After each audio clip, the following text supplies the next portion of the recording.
Hi hello ನಮಸ್ಕಾರ. ತರ್ಕಕ್ಕಾಗಿ ತಕರಾರು ಮಾಡೋ ಕಾರ್ಯಕ್ರಮ ಇದಲ್ಲ. ಭಾಷಣ ಬಿಗಿಯೋದಕ್ಕೆ ಅವಕಾಶನೂ ಇರಲಿಲ್ಲ. ತಪ್ಪು ಯಾರೇ ಮಾಡಿದರೂ ಪ್ರಶ್ನಿಸ್ತೀವಿ, ಬಿಕಾಸ್ ಇದು ನೇರ ಸವಾಲು, ಕಾಂಪ್ರಮೈಸ್ನ ಮಾತೇ ಇಲ್ಲ. ಸೊ ಫೇಸ್ ಟು ಫೇಸ್ ವಿಶೇಷ ಕಾರ್ಯಕ್ರಮಕ್ಕೆ ಸ್ವಾಗತ. ನಾನು ಶಶಾಂಕ್ ಕೋಡೂರು.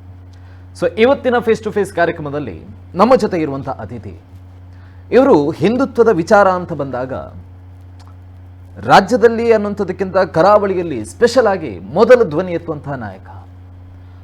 ಮಂಗಳೂರು ವಿಧಾನಸಭಾ ಚುನಾವಣೆಯಲ್ಲಿ 8 ವಿಧಾನಸಭಾ ಕ್ಷೇತ್ರದ ಒಂದಾಗಿರುವಂಥ ಒಂದು ವಿಧಾನಸಭಾ ಕ್ಷೇತ್ರ, ತುಂಬಾ ಸೆನ್ಸಿಟಿವ್ ಪಾರ್ಟ್ ಆಗಿರುವಂತಹ ಮಂಗಳೂರು ಉತ್ತರ ವಿಧಾನಸಭಾ ಕ್ಷೇತ್ರದ ಶಾಸಕ. ಸೊ ಮತ್ತಾರು ಕೂಡ ಅಲ್ಲ, ನಮ್ಮ ಜೊತೆ ಇವತ್ತಿನ ಫೇಸ್ ಟು ಫೇಸ್ ಕಾರ್ಯಕ್ರಮದಲ್ಲಿ ಸವಾಲನ್ನು ಸ್ವೀಕರಿಸಿ ಉತ್ತರವನ್ನು ನೀಡೋದಕ್ಕೆ ಜೊತೆಯಾಗಿರುವವರು ಡಾಕ್ಟರ್ ಭರತ್ ಶೆಟ್ಟಿ. ಸೊ ಅವರನ್ನು ಇವತ್ತಿನ ಕಾರ್ಯಕ್ರಮಕ್ಕೆ ಸ್ವಾಗತ ಮಾಡೋಣ, ಮಾತುಕತೆಯನ್ನು ಮುಂದುವರಿಸೋಣ. ಸರ್, ಇವತ್ತಿನ ಕಾರ್ಯಕ್ರಮಕ್ಕೆ ಸ್ವಾಗತ.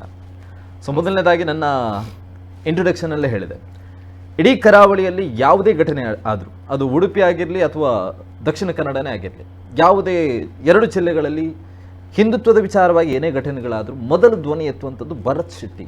ಯಾಕೆ ಮಿಕ್ಕ ಶಾಸಕರುಗಳಿಗೆ ಈ ವಿಚಾರವಾಗಿ ಮಾತಾಡುವಂಥ ದಮ್ಮಗಳಿಲ್ವಾ ಅಂತ ಹೇಳಿ?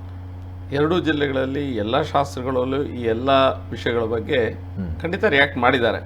ಎಲ್ಲೋ ಒಂದು ಕೆಲವು ವಿಷಯಗಳಲ್ಲಿ ನಾನು ಫಸ್ಟ್ ರಿಯಾಕ್ಟ್ ಆಗಿರ್ಬೋದು, ಆದರೆ ಕರಾವಳಿ ಭಾಗದ BJP ಶಾಸಕರು ಎಲ್ಲರೂ ಸಹ ಹಿಂದುತ್ವ ವಿಚಾರ ಬರ್ಬೋದು, ಅಭಿವೃದ್ಧಿ ವಿಚಾರ ಬರ್ಬೋದು, ಖಂಡಿತ ಅದರ ಬಗ್ಗೆ ವಾಯ್ಸ್ ಎತ್ತಿದ್ದಾರೆ. ಉಡುಪಿಯಲ್ಲಿ ಕಾಲೇಜ್ ಆದಾಗಲೂ ಕೂಡ, ಅದು ಹಿಜಾಬ್ ಆಗಿರ್ಬೋದು, ಇನ್ನೊಂದು ಕಾಲೇಜ್ ವಿಚಾರಗಳಾದಾಗಲೂ ಕೂಡ ಕರಾವಳಿಯಿಂದಲೇ ಮೊದಲ ಧ್ವನಿಗೆ ಆಗಿ ಬರುವಂಥದ್ದು ಅದು ಭರತ್ ಶೆಟ್ಟಿಯಿಂದ. ಹಲವು ಶಾಸಕರಿದ್ದಾರೆ, ಆದರೆ ಪಕ್ಕದ ಕ್ಷೇತ್ರದಲ್ಲಿ ಏನಾದರೂ ಆದರೂ ಕೂಡ ಮೊದಲ ಧ್ವನಿ ಎತ್ತುವಂಥದ್ದು ಭರತ್ ಶೆಟ್ಟಿ. ಈಗ ಅಲ್ಲಿ ಯಶ್ಪಾಲ್ ಅವರು ಧ್ವನಿ ಎತ್ತಿದ್ರು. ಮತ್ತು ಯಾವುದೇ ಕ್ಷೇತ್ರದಲ್ಲಿ ಎಲ್ಲೂ ಆದರೂ ಸಹ ಹಿಂದುತ್ವದ ವಿಷಯ ಬಂದಾಗ ಅಥವಾ ಯಾವುದಾದ್ರು ಅನ್ಯಾಯದ ವಿಷಯ ಬಂದಾಗ ನಮ್ಮೆಲ್ಲರ ಉತ್ತರದಾಯಿತ್ವ ಇರ್ತದೆ ಅದ್ರ ಬಗ್ಗೆ ಧ್ವನಿ ಎತ್ತಲಿಕ್ಕೆ. ಅದಕ್ಕೋಸ್ಕರ ಧ್ವನಿ ಎತ್ತಿದ್ದೇನೆ. ಬೇರೆ ಶಾಸಕರು ಸಹ ಧ್ವನಿ ಎತ್ತಿದ್ದಾರೆ. ಸೊ ಇದೇ ವಿಚಾರವಾಗಿ ನೋಡೋದಾದ್ರೆ, ಹಿಂದೂ ವಿರೋಧಿ ನೀತಿ ಇರುವಂತಹ ಶಾಲೆಗೆ ಮಕ್ಕಳನ್ನ ಕಳಿಸಬೇಡಿ ಅನ್ನುವಂಥ ಸ್ಟೇಟ್ಮೆಂಟ್ ಅನ್ನು ಮೊನ್ನೆ ತಾನೇ ಸಾರ್ವಜನಿಕವಾಗಿ ಕೊಡ್ತೀರಾ. ಒಬ್ಬ ಶಾಸಕನಾಗಿ ಎಲ್ಲರನ್ನ ಕೂಡ ಒಂದೇ ರೀತಿಯಾಗಿ ನೋಡಬೇಕು. ಪ್ರಸ್ತುತ ಒಬ್ಬ ಚುನಾಯಿತ ಪ್ರತಿನಿಧಿಯಾಗಿ ಈ ರೀತಿಯಾದಂಥ ಹೇಳಿಕೆ ನೀಡುವಂಥದ್ದು ಸರಿನಾ ಅಂತ ಹೇಳಿ? ಈಗ ನಿಮ್ಮ ಪ್ರಶ್ನೆ, ತುಂಬ ಜನ ಇದನ್ನು ನನಗೆ ಪ್ರಶ್ನೆ ಮಾಡಿದರು. ಇದರಲ್ಲಿ ಎವ್ರಿಬಡಿ ಒಂದು ಪಾಯಿಂಟನ್ನು ಮಿಸ್ ಮಾಡ್ತಾ ಇದ್ದಾರೆ. ನಾನು ಯಾವುದೋ ಕ್ರಿಶ್ಚಿಯನ್ ಶಾಲೆಗಳಿಗೆ, ಮುಸ್ಲಿಂ ಶಾಲೆಗಳಿಗೆ ಅಲ್ಲಿಗೆ ಇಲ್ಲಿಗೆ ಕಳಿಸ್ಬೇಡಿ ಅಂತ ಹೇಳಲಿಲ್ಲ.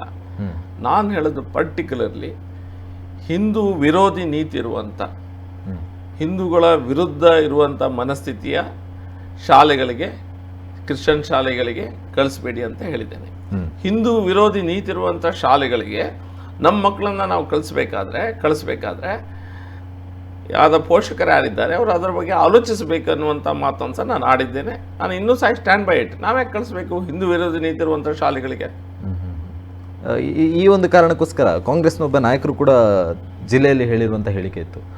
ಭರತ್ ಶೆಟ್ಟಿ ಅವರಿಗೆ ಅವರ ಪರವಾಗಿರುವಂತಹ ಕಲ್ಲಡ್ಕ ಪ್ರಭಾಕರ್ ಭಟ್ ಅಥವಾ ಪುರಾಣಿಕ್ ಸರ್ ಅವರ ಕೆಲವೊಂದು ಶಾಲೆಗಳಿದೆ ಜಿಲ್ಲೆಯಲ್ಲಿ, ಅದಕ್ಕೆ ಮಕ್ಕಳ ಕೊರತೆಗಳಿದೆ, ಅದಕ್ಕೋಸ್ಕರ ಈ ರೀತಿಯಾದಂಥ ಹೇಳಿಕೆಗಳನ್ನ ನೀಡ್ತಾ ಇದ್ದಾರೆ ಅಲ್ಲಿಗೆ ವಿದ್ಯಾರ್ಥಿಗಳನ್ನ ಸೆಳೆಯುವಂಥ ದೃಷ್ಟಿಯಿಂದ. ಈ ಕಾಂಗ್ರೆಸ್ ಲೀಡರ್ಸ್ಗಳಲ್ಲಿ ಒಳಗೆ ಕಾಂಪಿಟೇಷನ್ ಇದೆ, ನಾ ಫಸ್ಟು ಅಂತ. ಅದರೊಳಗೆ ಬ್ರೌನಿ ಪಾಯಿಂಟ್ಸ್ ಅಂತ ಹೇಳ್ತಾರೆ. ಒಂದು ಒಳ್ಳೊಳ್ಳೆ ಸ್ಟೇಟ್ಮೆಂಟ್ ಕೊಟ್ಟರೆ ನನಗೇನೋ ಅವರ ನಾಯಕರಲ್ಲಿ ಸ್ವಲ್ಪ ಅವ್ರ ಬಗ್ಗೆ ಶಾಬಾಷ್ಗಿರಿ ಕೊಡಿಸ್ಲಿಕ್ಕೆ ಅಂತಾರೆ. ಅದು ಪೊಲಿಟಿಕಲ್ ಗಿಮಿಕ್ ಏನೋ ಮಾತಾಡ್ತಾ ಇರ್ತಾರೆ. ಕಲ್ಲಡ್ಕ ಪ್ರಭಾಕರ್ ಭಟ್ರ ಶಾಲೆ ಇರ್ಬೋದು, ಪುರಾಣಿಕರ ಶಾಲೆ ಇರ್ಬೋದು, ಅದ್ರ ಬಗ್ಗೆ ಬಾಯಿ ತೆರೆಯುವಷ್ಟು ಯೋಗ್ಯತೆ ಸಹ ಇಂಥವ್ರಿಗಿಲ್ಲ.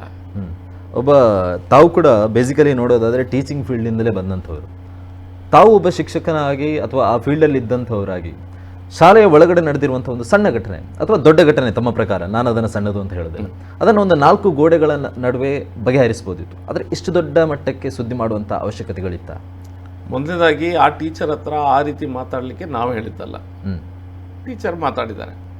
ನಾನು ಟೀಚರ್ ಆಗಿದ್ದೆ, ನಾನು ಪ್ರಿನ್ಸಿಪಲ್ ಆಗಿದ್ದೆ. ನನ್ನ ಸ್ಟೂಡೆಂಟ್ಸು ಕ್ರಿಶ್ಚಿಯನ್ಸು, ಮುಸ್ಲಿಮ್ಸು, ಹಿಂದೂಗಳು ಎಲ್ಲರೂ ಇರ್ತಾರೆ. ಇಷ್ಟರ ತನಕ ಒಂದು ದಿನ ಸಹ ನಾವು ಧರ್ಮ ರಾಜಕೀಯವನ್ನು ಕಾಲೇಜ್ನ ಒಳಗೆ ಮಕ್ಕಳ ಹತ್ರ, ಎಷ್ಟೋ ತನಕ ಸ್ಟೂಡೆಂಟ್ಸ್ ಹತ್ರ ನಾನು ಮಾತಾಡಲಿಲ್ಲ. It is against my principle. ಒಬ್ಬ ಟೀಚರಿಗೆ ಅವು ಎಷ್ಟು ಕೆಲಸ ಮಾಡಬೇಕು ಅಷ್ಟೇ ಮಾಡಿ ಹೋಗಬೇಕು. ಶಾಲೆ ಒಳಗೆ ಇದು ಆ ಶಾಲೆ ವಿಷಯದಲ್ಲಿ ಮಾತ್ರ ಅಲ್ಲ, ಇದು ನಮ್ಮ ಗಮನಕ್ಕೆ ತುಂಬ ಬಂದಿದೆ. ಹಿಂದೂಗಳು ಸಹಿಷ್ಣುತೆ ಉಳ್ಳಂಥವ್ರು, ಎಲ್ಲದನ್ನು ತಡ್ಕೊಂಡು ಈ ಮಟ್ಟಕ್ಕೆ ಬಂದಿದೆ. ನಮ್ಮ ಊರಿನ ಕೆಲವು ಶಾಲೆ ಕಾಲೇಜುಗಳಲ್ಲಿ ಕರಾವಳಿ ಭಾಗದಲ್ಲಿ ಇರ್ಬೋದು, ಬೇರೆ ನಮ್ಮ ರಾಜ್ಯದ ಬೇರೆ ಕಾಲೇಜುಗಳಲ್ಲಿ, ಪರ ರಾಜ್ಯದ ಬೇರೆ ಕಾಲೇಜುಗಳಲ್ಲಿ ಇದು ತುಂಬ ಆಗ್ತದೆ. ಈ ರೀತಿ ಹಿಂದೂ ಧರ್ಮಗಳನ್ನ, ನಂಬಿಕೆಗಳನ್ನು ಹೀಯಾಳಿಸುವುದು ಅಥವಾ ನಮ್ಮ ದೈವ ದೇವರುಗಳನ್ನು ತುಚ್ಛ ಶಬ್ದಗಳನ್ನು ನಿಂದಿಸುವುದು, ನಮ್ಮ ಸಂಸ್ಕಾರಗಳನ್ನು, ಸಂಸ್ಕೃತಿಗಳನ್ನು ಸರಿ ಇಲ್ಲ ಅಂತ ಹೇಳೋದು, ಇದು ಟೀಚರ್ಸು ಶಾಲೆ ಕಾಲೇಜ್ ಒಳಗೆ ಮಾಡೋದು ತುಂಬ ನಮ್ಮ ಗಮನಕ್ಕೆ ಬಂದಿದೆ. ಇದು ಸಣ್ಣ ವಿಷಯ ಅಲ್ಲ. ಯಾಕಂತ ಹೇಳಿದ್ರೆ ನೋಡಿ, ನಮ್ಮ ಮೆಮರಿ ಸ್ವಲ್ಪ ಕಡಿಮೆ. ತಮಿಳುನಾಡಲ್ಲಿ ಲಾವಣ್ಯ ಅನ್ನುವಂಥ ಒಂದು ಹುಡುಗಿ ಇದೇ ರೀತಿ ಶಾಲೆಯಲ್ಲಿರುವಂಥ ಒಂದು ಒತ್ತಡದಿಂದ ಸುಸೈಡ್ ಮಾಡಿಕೊಂಡು ಕೀಟನಾಶಕಗಳನ್ನು ತೆಗೆದುಕೊಂಡು. ತ್ರಿಪುರದಲ್ಲಿ ಒಬ್ಬ ವಾರ್ಡನ್ನು, ಕ್ರಿಶ್ಚಿಯನ್ ಕಾಲೇಜ್ನ ವಾರ್ಡನ್ನೊಬ್ಬನ ಪೆಟ್ಟಿನಿಂದಾಗಿ ಸಮಸ್ಯೆಯಿಂದಾಗಿ ಅಲ್ಲೊಬ್ಬ ಹುಡುಗ ಮೃತಪಟ್ಟಿದ್ದ. ಜಾರ್ಖಂಡದಲ್ಲಿ ನಾನು ಹಿಂಗೆ ಸಾವಿರಾರು ಎಕ್ಸಾಂಪಲ್ಸ್ಗಳನ್ನ ಕೊಡಬಲ್ಲೆ. ಯಾಕಂತ ಹೇಳಿದ್ರೆ teachers, I am of the firm belief, teachers teaching ಮಾಡಬೇಕು. ಧರ್ಮದ ವಿಷಯ, ಮತದ ವಿಷಯ, ರಾಜಕೀಯದ ವಿಷಯ ಹಿಡ್ಕೊಂಡು ಸಣ್ಣ ಸಣ್ಣ ಪುಟ್ಟಾಣಿ ಮಕ್ಕಳ ಮನಸ್ಸಿನಲ್ಲಿ ವಿಷ ಹಾಕುವಂಥ ಪ್ರಯತ್ನ ಖಂಡಿತ ಮಾಡಬಾರ್ದು. ಅದಕ್ಕೋಸ್ಕರ ಇದನ್ನು ಹೀಗೆ ಬಿಟ್ಟರೆ ಸಮಸ್ಯೆ ಆಗ್ತದೆ. ಶಾಲೆ ಮ್ಯಾನೇಜ್ಮೆಂಟಿಗೆ ಇರ್ಬೋದು, ಟೀಚರ್ಸ್ಗಿರ್ಬೋದು, ಇದು ವಾರ್ನಿಂಗ್. ಇದು ನೀವು ಟೀಚಿಂಗ್ ಮಾಡಿ. ಧರ್ಮ ಬೋಧನೆ, ಮತ ಬೋಧನೆ ಮತ್ತು ರಾಜಕೀಯ ಭಾಷಣ ಬಿಗಿಲಿಕ್ಕೆ ಬೇರೆಯವರಿದ್ದಾರೆ. ಶಾಲೆಯಲ್ಲಿ ಸಣ್ಣ ಪುಟಾಣಿಗಳನ್ನು, ಮಕ್ಕಳನ್ನು ಪೋಷಕರು ಧೈರ್ಯದಿಂದ ನಿಮ್ಮ ಹತ್ರ ಬಿಡ್ತಾರೆ. ಗುರುವೇ ಶಾಲೆಯಲ್ಲಿ ಗುರುಗಳು ನೋಡ್ತಾರೆ. ಗುರುವನ್ನು ದೇವರ ರೀತಿಯಲ್ಲಿ ನೋಡುವಂಥ ಒಂದು ಸಂಸ್ಕಾರ ನಮ್ಮ ಹಿಂದೂ ಧರ್ಮದಲ್ಲಿದೆ. ನಾವು ರೆಸ್ಪೆಕ್ಟ್ ಕೊಡ್ತೇವೆ. ಅದನ್ನು ಮಿಸ್ಯೂಸ್ ಮಾಡುವಂಥ ಪ್ರಯತ್ನ ಯಾವುದೇ ಶಾಲೆಗಳಲ್ಲಿ ಯಾವುದೇ ಟೀಚರ್ಸು ಮಾಡಬಾರ್ದು. ಭರತ್ ಶೆಟ್ಟಿ ಅವರಿಗೆ ಈ ಎಲೆಕ್ಷನ್ ಬಂತು ಅಂತಾದರೆ ಹಿಂದೂಗಳ ನೆನಪಾಗುತ್ತೆ ಅಥವಾ ಹಿಂದುತ್ವದ ನೆನಪಾಗುತ್ತೆ. ಕಳೆದ ಬಾರಿ ವಿಧಾನಸಭಾ ಚುನಾವಣೆಯ ಟೈಮಲ್ಲಿ ಉಡುಪಿಯಲ್ಲಿ ನಡೆದಿರುವಂಥ ಹಿಜಾಬ್ ವಿಚಾರವನ್ನೇ ಗಟ್ಟಿಟ್ಕೊಂಡಿದ್ರು. ಈಗ ಲೋಕಸಭಾ ಚುನಾವಣೆ ಬರ್ತಾ ಇದೆ. ಸೊ ಅದಕ್ಕೋಸ್ಕರ ಪ್ರಸ್ತುತ ಕಾಲೇಜಿನ ವಿಚಾರವನ್ನು ತೆಗೆದುಕೊಳ್ತಾ ಇದ್ದಾರೆ, ಜೊರೋಸೋ ಕಾಲೇಜ್ ವಿಚಾರ. ಪುನಃ ಅದನ್ನೇ ರಿಪೀಟ್ ಮಾಡಬೇಕಾಗ್ತದೆ. ಈ ಟೈಮಲ್ಲಿ ಆ ಟೀಚರ್ ಹತ್ರ ನಾವು ಹೇಳಲಿಲ್ಲ ಈ ಇಶ್ಯೂವನ್ನು ಮಾಡಲಿಕ್ಕೆ, ಅಥವಾ ಮಕ್ಕಳ ಹತ್ರ ಆ ರೀತಿ ಮಾತಾಡ್ಲಿಕ್ಕೆ ಹೇಳಿಲ್ಲ. ಎರಡನೇದಾಗಿ, ಇದು ಚುನಾವಣೆಗೆ ನಮಗೆ ಯಾವುದೇ ಪ್ರಭಾವ ಬೀರುವಂಥ ವಿಷಯ ಅಲ್ಲ. ಹಿಂದುತ್ವ ಪರವಾಗಿ ನಾನು ಗಟ್ಟಿ ನಿಂತಿದ್ದೇನೆ. ಇಲೆಕ್ಷನ್ ಆಗ್ಲಿಕ್ಕಿಂತ ಮುಂಚೆ, ಇಲೆಕ್ಷನ್ ಆದ ನಂತರ, ಇಲೆಕ್ಷನ್ ಆಗುವಂಥ ಸಮಯದಲ್ಲಿ ಆ ಫಿಲಾಸಫಿಯಲ್ಲಿ ಕಾಂಪ್ರಮೈಸ್ ಮಾಡುವಂಥ ಪ್ರಶ್ನೆನೇ ಇಲ್ಲ. ಯಾಕಂದ್ರೆ ಎಷ್ಟು ತನಕ ಹಿಂದುತ್ವ ಎಲ್ಲರನ್ನ ತೆಗೆದುಕೊಂಡು ಹೋಗುವಂಥ ಒಂದು ಸಂಸ್ಕಾರ, ಒಂದು ಧರ್ಮ. ಕ್ರಿಶ್ಚಿಯನ್ನು, ಮುಸ್ಲಿಮು ಅವರನ್ನೆಲ್ಲ ದೂರ ಮಾಡುವಂಥ ಧರ್ಮ ಅಲ್ಲ. ನಮ್ಮನ್ನು ಮಾತ್ರ ನಂಬಿ ಉಳಿದವ್ರನ್ನ ನಂಬೇಡಿ ಅನ್ನುವಂಥ ಧರ್ಮ ಅಲ್ಲ. ಹಾಗಾಗಿ ನಾನು ಗಟ್ಟಿಯಾಗಿ ಹಿಂದುತ್ವ ಪರ ನಿಲ್ತೇನೆ. ಯಾಕಂದರೆ ಹಿಂದುತ್ವ ಇರುವ ತನಕ ಮುಸಲ್ಮಾನರು, ಕ್ರೈಸ್ತರು, ನಾವೆಲ್ಲರೂ ಸಹ ಶಾಂತಿಯಿಂದ ಇರಲಿಕ್ಕೆ ಸಾಧ್ಯ. ಈ ಜೊರೋಸೋ ಸ್ಕೂಲ್ ವಿಚಾರವಾಗಿ ತಮ್ಮ ಮೇಲೆ FIR ದಾಖಲಾಗುತ್ತೆ. ತಾವು ಸದನದಲ್ಲಿ ಕೂಡ ಉಲ್ಲೇಖ ಮಾಡ್ತೇನೆ, ನಾನು ಆ ಸ್ಥಳದಲ್ಲೇ ಇರಲಿಲ್ಲ, ನನ್ನ ಮೇಲೆ FIR ದಾಖಲಾಗಿದೆ ಅಂತ ಹೇಳಿ. ತಮ್ಮ ಯಾವುದೇ ತಪ್ಪಿಲ್ಲ ಅಂತ ಹೇಳಿದ್ರೆ ಯಾರೋ ಬಂದು FIR ಹಾಕುವಂಥ ಅನಿವಾರ್ಯತೆ ಇರುತ್ತಾ? ಇದು 2-3 ಕಾಂಪ್ಲಿಕೇಟೆಡ್ ವಿಷಯ. ನಾನು ಅಲ್ಲಿ ಒಂದು ವೇಳೆ ಇದ್ದಿದ್ರು ಸಹ ತಪ್ಪಲ್ಲ ಅದು. ಓಕೆ, ನಾನು ಇದ್ದಿದ್ರು ಸಹ ತಪ್ಪಲ್ಲ. ನನಗೆ ಹೋಗ್ಲಿಕ್ಕೆ ಆಗಲಿಲ್ಲ ಅಲ್ಲಿ. ಯಾಕಂದ್ರೆ ನನಗೆ ಏರ್ಪೋರ್ಟಿಗೆ ನನ್ನ ಫ್ಲೈಟ್ ಇತ್ತು, ಅದಕ್ಕೋಸ್ಕರ ನಾನು ಹೋಗ್ಲಿಕ್ಕೆ ಆಗಲಿಲ್ಲ. ಇಲ್ಲದ್ರೆ ನಾನು ಹೋಗ್ತಿದ್ದೆ, ವೇದವ್ಯಾಸಕ್ಕೆ ನಾನು ಹೋಗ್ತಿದ್ದೆ. ನಾನು ಹೋಗಲಿಲ್ಲ. ಶರಣ್ ಪಂಪೇಲು, ವಿಶ್ವ ಹಿಂದೂ ಪರಿಷತ್ನ ನಾಯಕರು, ಅವ್ರು ಹೇಳಿದ್ರು ನಾನು ಶಾಲೆಗೆ ಹೋಗೋದು ಸರಿ ಆಗಲಿಕ್ಕಿಲ್ಲ, ನೀವು ಅದರ ಎಲೆಕ್ಟೆಡ್ ರೆಪ್ರೆಸೆಂಟೇಟಿವ್ ಹೋಗೋದು ಸರಿ, ನಾನು ಹೋಗೋದಿಲ್ಲ ಅಂತೇಳಿ ಶರಣ್ ಪಂಪೇಲು ಅಲ್ಲಿಂದ DDP ಆಫೀಸಿಂದ ಅವ್ರು ಹೊರಟರು. DDP ಆಫೀಸಿಂದ ನಾನು, ವೇದವ್ಯಾಸರವರು DDP ಆಫೀಸಲ್ಲಿ ಕಂಪ್ಲೇಂಟ್ ಕೊಟ್ಟರ ತನಕ ವೇದವ್ಯಾಸ ಹೇಳಿದರು, ನನ್ನ ಕ್ಷೇತ್ರದ ಶಾಲೆ, ಅಲ್ಲಿ ಎಲ್ಲ ಜನ ಸೇರಿದ್ದಾರೆ, ಪೇರೆಂಟ್ಸ್ ಸೇರಿದ್ದಾರೆ, ನಾನು ಹೋಗಿ ನೋಡಿ ಬರ್ತೇನೆ, ವ್ಯವಸ್ಥೆಯನ್ನು ತಿಳಿ ಮಾಡೋ ಪ್ರಯತ್ನ ಮಾಡ್ತೇನೆ ಅನ್ನೋಂಥದ್ದಲ್ಲಿ ಅವ್ರ ಕ್ಷೇತ್ರದ ಶಾಲೆಗೆ ಅವ್ರು ಹೊರಟರು. ನನ್ನ ಫ್ಲೈಟ್ ಇಲ್ಲದಿದ್ದರೆ ನಾನು ಹೋಗ್ತಾ ಇದ್ದೆ ಅವರೊಟ್ಟಿಗೆ. ವೇದವ್ಯಾಸ ಹೇಳಿದ್ರು, ನನ್ನ ಕ್ಷೇತ್ರದ ನಾನು ನೋಡ್ಕೊಳ್ತೇನೆ, ತೊಂದರೆ ಇಲ್ಲ ಬರುತ್ತನ್ನ ಅಂತ ಹೇಳಿದ್ರು. ನಾನು ಆಮೇಲೆ ಏರ್ಪೋರ್ಟಿಗೆ ಬಂದೆ. ಈಗ ಅಲ್ಲಿ ವೇದವ್ಯಾಸರು ಹೋದ್ಮೇಲೆ ವೇದವ್ಯಾಸರು ತುಂಬ ಹೊತ್ತು ಹೊರಗೆ ಕಾದರು. ಅವ್ರ ಹತ್ರ ಬಂದು ಮಾತಾಡಲಿಲ್ಲ. ಶಾಸಕರೊಬ್ಬರು ಹೋದಾಗ ಮ್ಯಾನೇಜ್ಮೆಂಟ್ ಅವ್ರ ಹತ್ರ ಕೇಳಿ, ಅವ್ರು ಮ್ಯಾನೇಜ್ಮೆಂಟ್ ಅವ್ರು ಬಂದು ವೇದವ್ಯಾಸ ಕಾಮತ್ ಹತ್ರ ಮಾತುಕತೆ ಮಾಡಲಿಲ್ಲ ಸ್ಟಾರ್ಟಿಂಗ್. ಬಟ್ ಸ್ಕೂಲ್ ಅವ್ರು ಹೇಳ್ತಾರೆ, ಅವ್ರು ಯಾರು ಶಾಸಕರು ನಮ್ಮ ಬಳಿ ಬರಲಿಲ್ಲ ಮಾತುಕತೆಗೆ, ಹೊರಗಿನಿಂದಲೇ ಗಲಾಟೆ. ಶಾಸಕರಿದ್ರು, ಅವ್ರನ್ನ ಒಳಗೆ ಕರಿಬೋದಿತ್ತು. ಆಮೇಲೆ ಬರುವಾಗನೇ ಅವ್ರು ಲೇಟ್ ಆಗಿತ್ತು. ಶಾಸಕರಲ್ಲಿ ಎಷ್ಟೋ ಹೊತ್ತು ನಿಂತಿದ್ರು, ಅವ್ರನ್ನ ಮಾತಾಡ್ಸ್ಲಿಕ್ಕೆ ಯಾರು ಬರಲಿಲ್ಲ. ನೀವು ಶಾಸಕರ ಹತ್ರ ಕೇಳ್ಬಾರ್ದು. ನಂತರ ಇವ್ರು ಹೇಳಿದ್ರು, ಶಾಸಕರು ಮಕ್ಕಳ ಮೂಲಕ ಜೈಕಾರ ಹಾಕಿಸ್ತಾರಂತ. ಮಕ್ಕಳು ಶಾಸಕರನ್ನು ನೋಡಿ ಮಕ್ಕಳು ಆಟೋಮೆಟಿಕ್ ಆಗಿ ಜೈಕಾರ ಹಾಕಿದ್ರು. ಶಾಸಕರು ಜೈಕಾರ ಹಾಕ್ಲಿಕ್ಕೆ ಹೇಳಿಲ್ಲ. ಮಕ್ಕಳು ಜೈ ಶ್ರೀರಾಮ್ ಅಂತ ಹೇಳಿದ್ರು ಹೊರಗೆ ಬಂದಾಗ. ಅಲ್ಲ, ಕಾಂಗ್ರೆಸ್ ಪ್ರೆಸ್ ಮೀಟ್ ಅಲ್ಲಿ ಅದನ್ನು ವಿಡಿಯೋ ತೋರಿಸ್ತಾರೆ. ಮೊದಲು ಶಾಸಕರು ಜೈ ಶ್ರೀರಾಮ್ ಅಂತ ಹೇಳ್ತಾರೆ, ನಂತರ ಮಕ್ಕಳು ಅದಕ್ಕೆ ಮುಂಚೆನೆ ಹೇಳಿದ್ದಾರೆ ಮಕ್ಕಳು. ಆ ವಿಡಿಯೋ ಬೈಟ್ ಅಲ್ಲಿ ಮಕ್ಕಳು ಹೇಳಿದ ನಂತರ ಇವರು ಹೇಳಿದ್ರು ಜೈ ಶ್ರೀರಾಮ್ ಅಂತ ಹೇಳಿದ್ರು. ನಾನಿದ್ರು ಹೇಳ್ತಾ ಇದ್ದೆ, ತಪ್ಪೇನಿದೆ ಜೈ ಶ್ರೀರಾಮ್ ಅಂದ್ರೆ? ಜೈ ಶ್ರೀರಾಮ್ ಅಂದ್ರು ಕೂಡ ಅಷ್ಟು ದೊಡ್ಡದ ಸಮಸ್ಯೆ ಆಗ್ಲಿಕ್ಕೆ ಏನುಂಟು? ನಾವು ಇಡೀ ಭಾರತ ದೇಶದಲ್ಲಿ ಶ್ರೀರಾಮನನ್ನು ಒಬ್ಬ ವ್ಯಕ್ತಿ ಹೇಗಿದ್ದರೆ ಶ್ರೀರಾಮನಾಗಿ ಇರಬೇಕು, ಶ್ರೀರಾಮನಾಗೆ ದೇಶವನ್ನು ಆಳಬೇಕು, ಶ್ರೀರಾಮನ ಪ್ರತೀಕವಾಗಿರಬೇಕು ಅನ್ನುವಂಥ ಮನಸ್ಸು ಇಡೀ ದೇಶದಲ್ಲಿದೆ. ಜೈ ಶ್ರೀರಾಮ ಅಂದರೆ ತಪ್ಪೇನು ಮಕ್ಕಳು? ಅಲ್ಲ, ಶಿಕ್ಷಣ ಸಂಸ್ಥೆಯಲ್ಲಿ ಧರ್ಮದ ವಿಚಾರವನ್ನು ತುರುಕುವಂಥದ್ದು, ರಾಜಕೀಯವನ್ನು ಶಾಲಾಗೇಟ್ನ ಒಳಗಡೆ ತಗೊಂಡು ಹೋಗುವಂಥದ್ದು ಎಷ್ಟರ ಮಟ್ಟಿಗೆ ಸರಿ ಅಂತ ಹೇಳಿ ಅದೇ ಹೇಳಿದ್ದು ನಾನು ತಪ್ಪಂತ. ನೀವು ಟೀಚರು ಮಕ್ಕಳ ಹತ್ರ ಧರ್ಮದ ಬಗ್ಗೆ ಯಾಕೆ ಮಾತಾಡಬೇಕು? ಓಕೆ, ಯಾರೊಬ್ಬರು ಎಕ್ಸ್ಪ್ಲನೇಷನ್ ಕೊಟ್ಟರು, ಯಾರೊಬ್ಬರು ಅಲ್ಲಿನ ಟೀಚರ್ ಎಕ್ಸ್ಪ್ಲನೇಷನ್ ಕೊಟ್ಟರು. ನಾವು ಅಲ್ಲಿ ರವೀಂದ್ರನಾಥ್ ಟಾಗೋರ್ ಅವರ ವರ್ಕ್ ಆ್ಯಂಡ್ ವರ್ಷಿಪ್ ಪಾಠವನ್ನು ಮಾಡ್ತಿದ್ದೆ. ಆ ಪಾಠದಲ್ಲಿ ಏನಿದೆ ಎಲ್ಲ ಹೇಳಿದ್ರು. ನಮ್ಗೆ ಅದು ಬೇಡ, ನಮ್ಗೆ ಗೊತ್ತುಂಟು. We also know what's written there. ನಮ್ಗೆ ಅದು ಬೇಡ. ಇಶ್ಯೂ ಎಂತ? ಒಂದು ಹಿಂದೂ ಮಗುವನ್ನು ಶಾಲೆಯಲ್ಲಿ ಕೂರಿಸ್ಕೊಂಡು ನೀವು ಮಸೀದಿಯನ್ನು ತೆಗೆದು ರಾಮ ಮಂದಿರ ಕಟ್ಟಿದ್ರಿ, ಅದು ಸರಿಯಾ? ರಾಮ ಮಂದಿರದಲ್ಲಿ ಕಲ್ಲನ್ನಿಟ್ಟು ಅದಕ್ಕೆ ಡೆಕೋರೇಷನ್ ಮಾಡಿದರೆ ರಾಮ ಆಗ್ತಾನ? ಇದೆಲ್ಲ ಸಣ್ಣ ಪುಟ್ಟ ಮಗುವಿನ ಹತ್ರ ಕೇಳಿದ್ರಲ್ಲ, ಇದು ಇಶ್ಯೂ. ನಾನು ಅಲ್ಲಿಗೆ ಹೋಗಿದ್ದು ಇಶ್ಯೂ ಅಲ್ಲ, ನಾನು ಹೋಗದೇ ಇದ್ದದ್ದು ಇಶ್ಯೂ ಅಲ್ಲ, ವೇದವ್ಯಾಸರಲ್ಲಿಗೆ ಹೋಗಿದ್ದು ಇಶ್ಯೂ ಅಲ್ಲ, ಮಕ್ಕಳು ಜೈ ಶ್ರೀರಾಮ್ ಅಂದದ್ದು ಇಶ್ಯೂ ಅಲ್ಲ. ಇದೆಲ್ಲ ಬೇರೆ ಬೇರೆ, ಅದಕ್ಕೆಲ್ಲ ಕನೆಕ್ಟೆಡ್ ಅಷ್ಟೇ. ಮೇನ್ ಇಶ್ಯೂ ಏನು? ಇದು ರಾಜಕೀಯ ಬಣ್ಣ ಕಾಂಗ್ರೆಸ್ನವ್ರು ಸೇರಿದನಂತ ಬಂತು. ಇದು ನಮ್ಮ ಹಿಂದೂ ಸಂಸ್ಕಾರ ಸಂಸ್ಕೃತಿಯನ್ನು ಒಂದು ಟೀಚರ್ ಇನ್ಸಲ್ಟ್ ಮಾಡಿದ್ದಾರೆ. ನೀವು ಆ ಪಾಯಿಂಟಿಗೆ ಉತ್ತರ ಕೊಡಿಯಲ್ಲ. ನೀವು ಊರಿನಿಡೀ ರವೀಂದ್ರನಾಥ್ ಟಾಗೋರ್ ಯಾವ ಕೆಲಸ ಪಾಠ ಹೇಳಿದ್ರೆ ಅಂತ ನಮಗೇನು ಹೇಳೋದು ನೀವು? ಅದರ ಬಗ್ಗೆ ನಾವು ಕಾಂಪ್ರಮೈಸ್ ಮಾಡ್ಲಿಕ್ಕೆ ರೆಡಿ ಇಲ್ಲ. ನಮ್ಮ ಮಕ್ಕಳನ್ನು ನಾವು ಧೈರ್ಯದಿಂದ ನಿಮ್ಮ ಹತ್ರ ಕಳಿಸ್ತಾ ಇದ್ದೇವೆ. ಅವರನ್ನು ಜೋಪಾನವಾಗಿಟ್ಟು ಅವರ ಮಾನಸಿಕವಾಗಿ ಘಾಸಿ ಆಗದ ರೀತಿಯಲ್ಲಿ ನೀವು ಬೆಳೆಸಿ ವಾಪಸ್ ಕಳಿಸ್ಬೇಕಾದದ್ದು ಒಂದು ಟೀಚರ್ನ ಕರ್ತವ್ಯದಲ್ಲಿ ಲೋಪ ಆಗಿದೆ. ಅದನ್ನು ಎತ್ತಿ ತಿಳಿಸ್ತೀನಿ 4 ಗೋಡೆಗಳ ಮಧ್ಯೆ ಅಂತ ಹೇಳಿದರೆ. ಇದೇ ಕೇರಳದಲ್ಲಿ ಒಬ್ಬರು ಜಾರ್ಜ್ ಅನ್ನುವಂಥ ಟೀಚರ್ ಏನೋ ಇಸ್ಲಾಮಿನ ಬಗ್ಗೆ ಅಥವಾ ಪೈಗಂಬರ ಬಗ್ಗೆ ಏನೋ ಮಾತಾಡಿದಾಗ ಅವ್ರ ಕೈಯನ್ನು ಕತ್ತರಿಸಿದ್ದಾರೆ. ಆ ರೀತಿಯ ವಿಷಯಗಳುಂಟು. ಇಡೀ ಭಾರತ ದೇಶದಲ್ಲಿ ನಾವೊಂದು ಸಣ್ಣ ರೀತಿಯ ಪ್ರತಿಭಟನೆ ಹಿಂದೂ ಸಮಾಜ ಮಾಡ್ತದೆ ವಿನ ಎಲ್ಲಾದರೂ ನೀವು ಕಲ್ಲು ಹೊಡೆದನ್ನು ನೋಡಿದ್ರ? ಎಲ್ಲಾದರೂ ಕೈ ಕತ್ತರಿಸಿದ್ದು ನೋಡಿದ್ರ? ಇಲ್ಲ. ಸಹಿಷ್ಣುತೆ ಪಾಠ ನಮಗೆ ಮಾಡೋದು ಬೇಡ. ನಾವು ತಡ್ಕೊಂಡಷ್ಟು ದಿನ ನೀವು ನಮ್ಮ ಮೇಲೆ ಸವಾರಿ ಮಾಡ್ತಾರೆ ಅಂತ ಹೇಳಿದ್ರೆ ಆ ಕಾಲ ಮುಗಿದೋಗಿದೆ. ಅದನ್ನು ತಡೆದುಕೊಳ್ಳಿಕ್ಕೆ ಹೋಗೋದು ಸಾಧ್ಯನೇ ಇಲ್ಲ.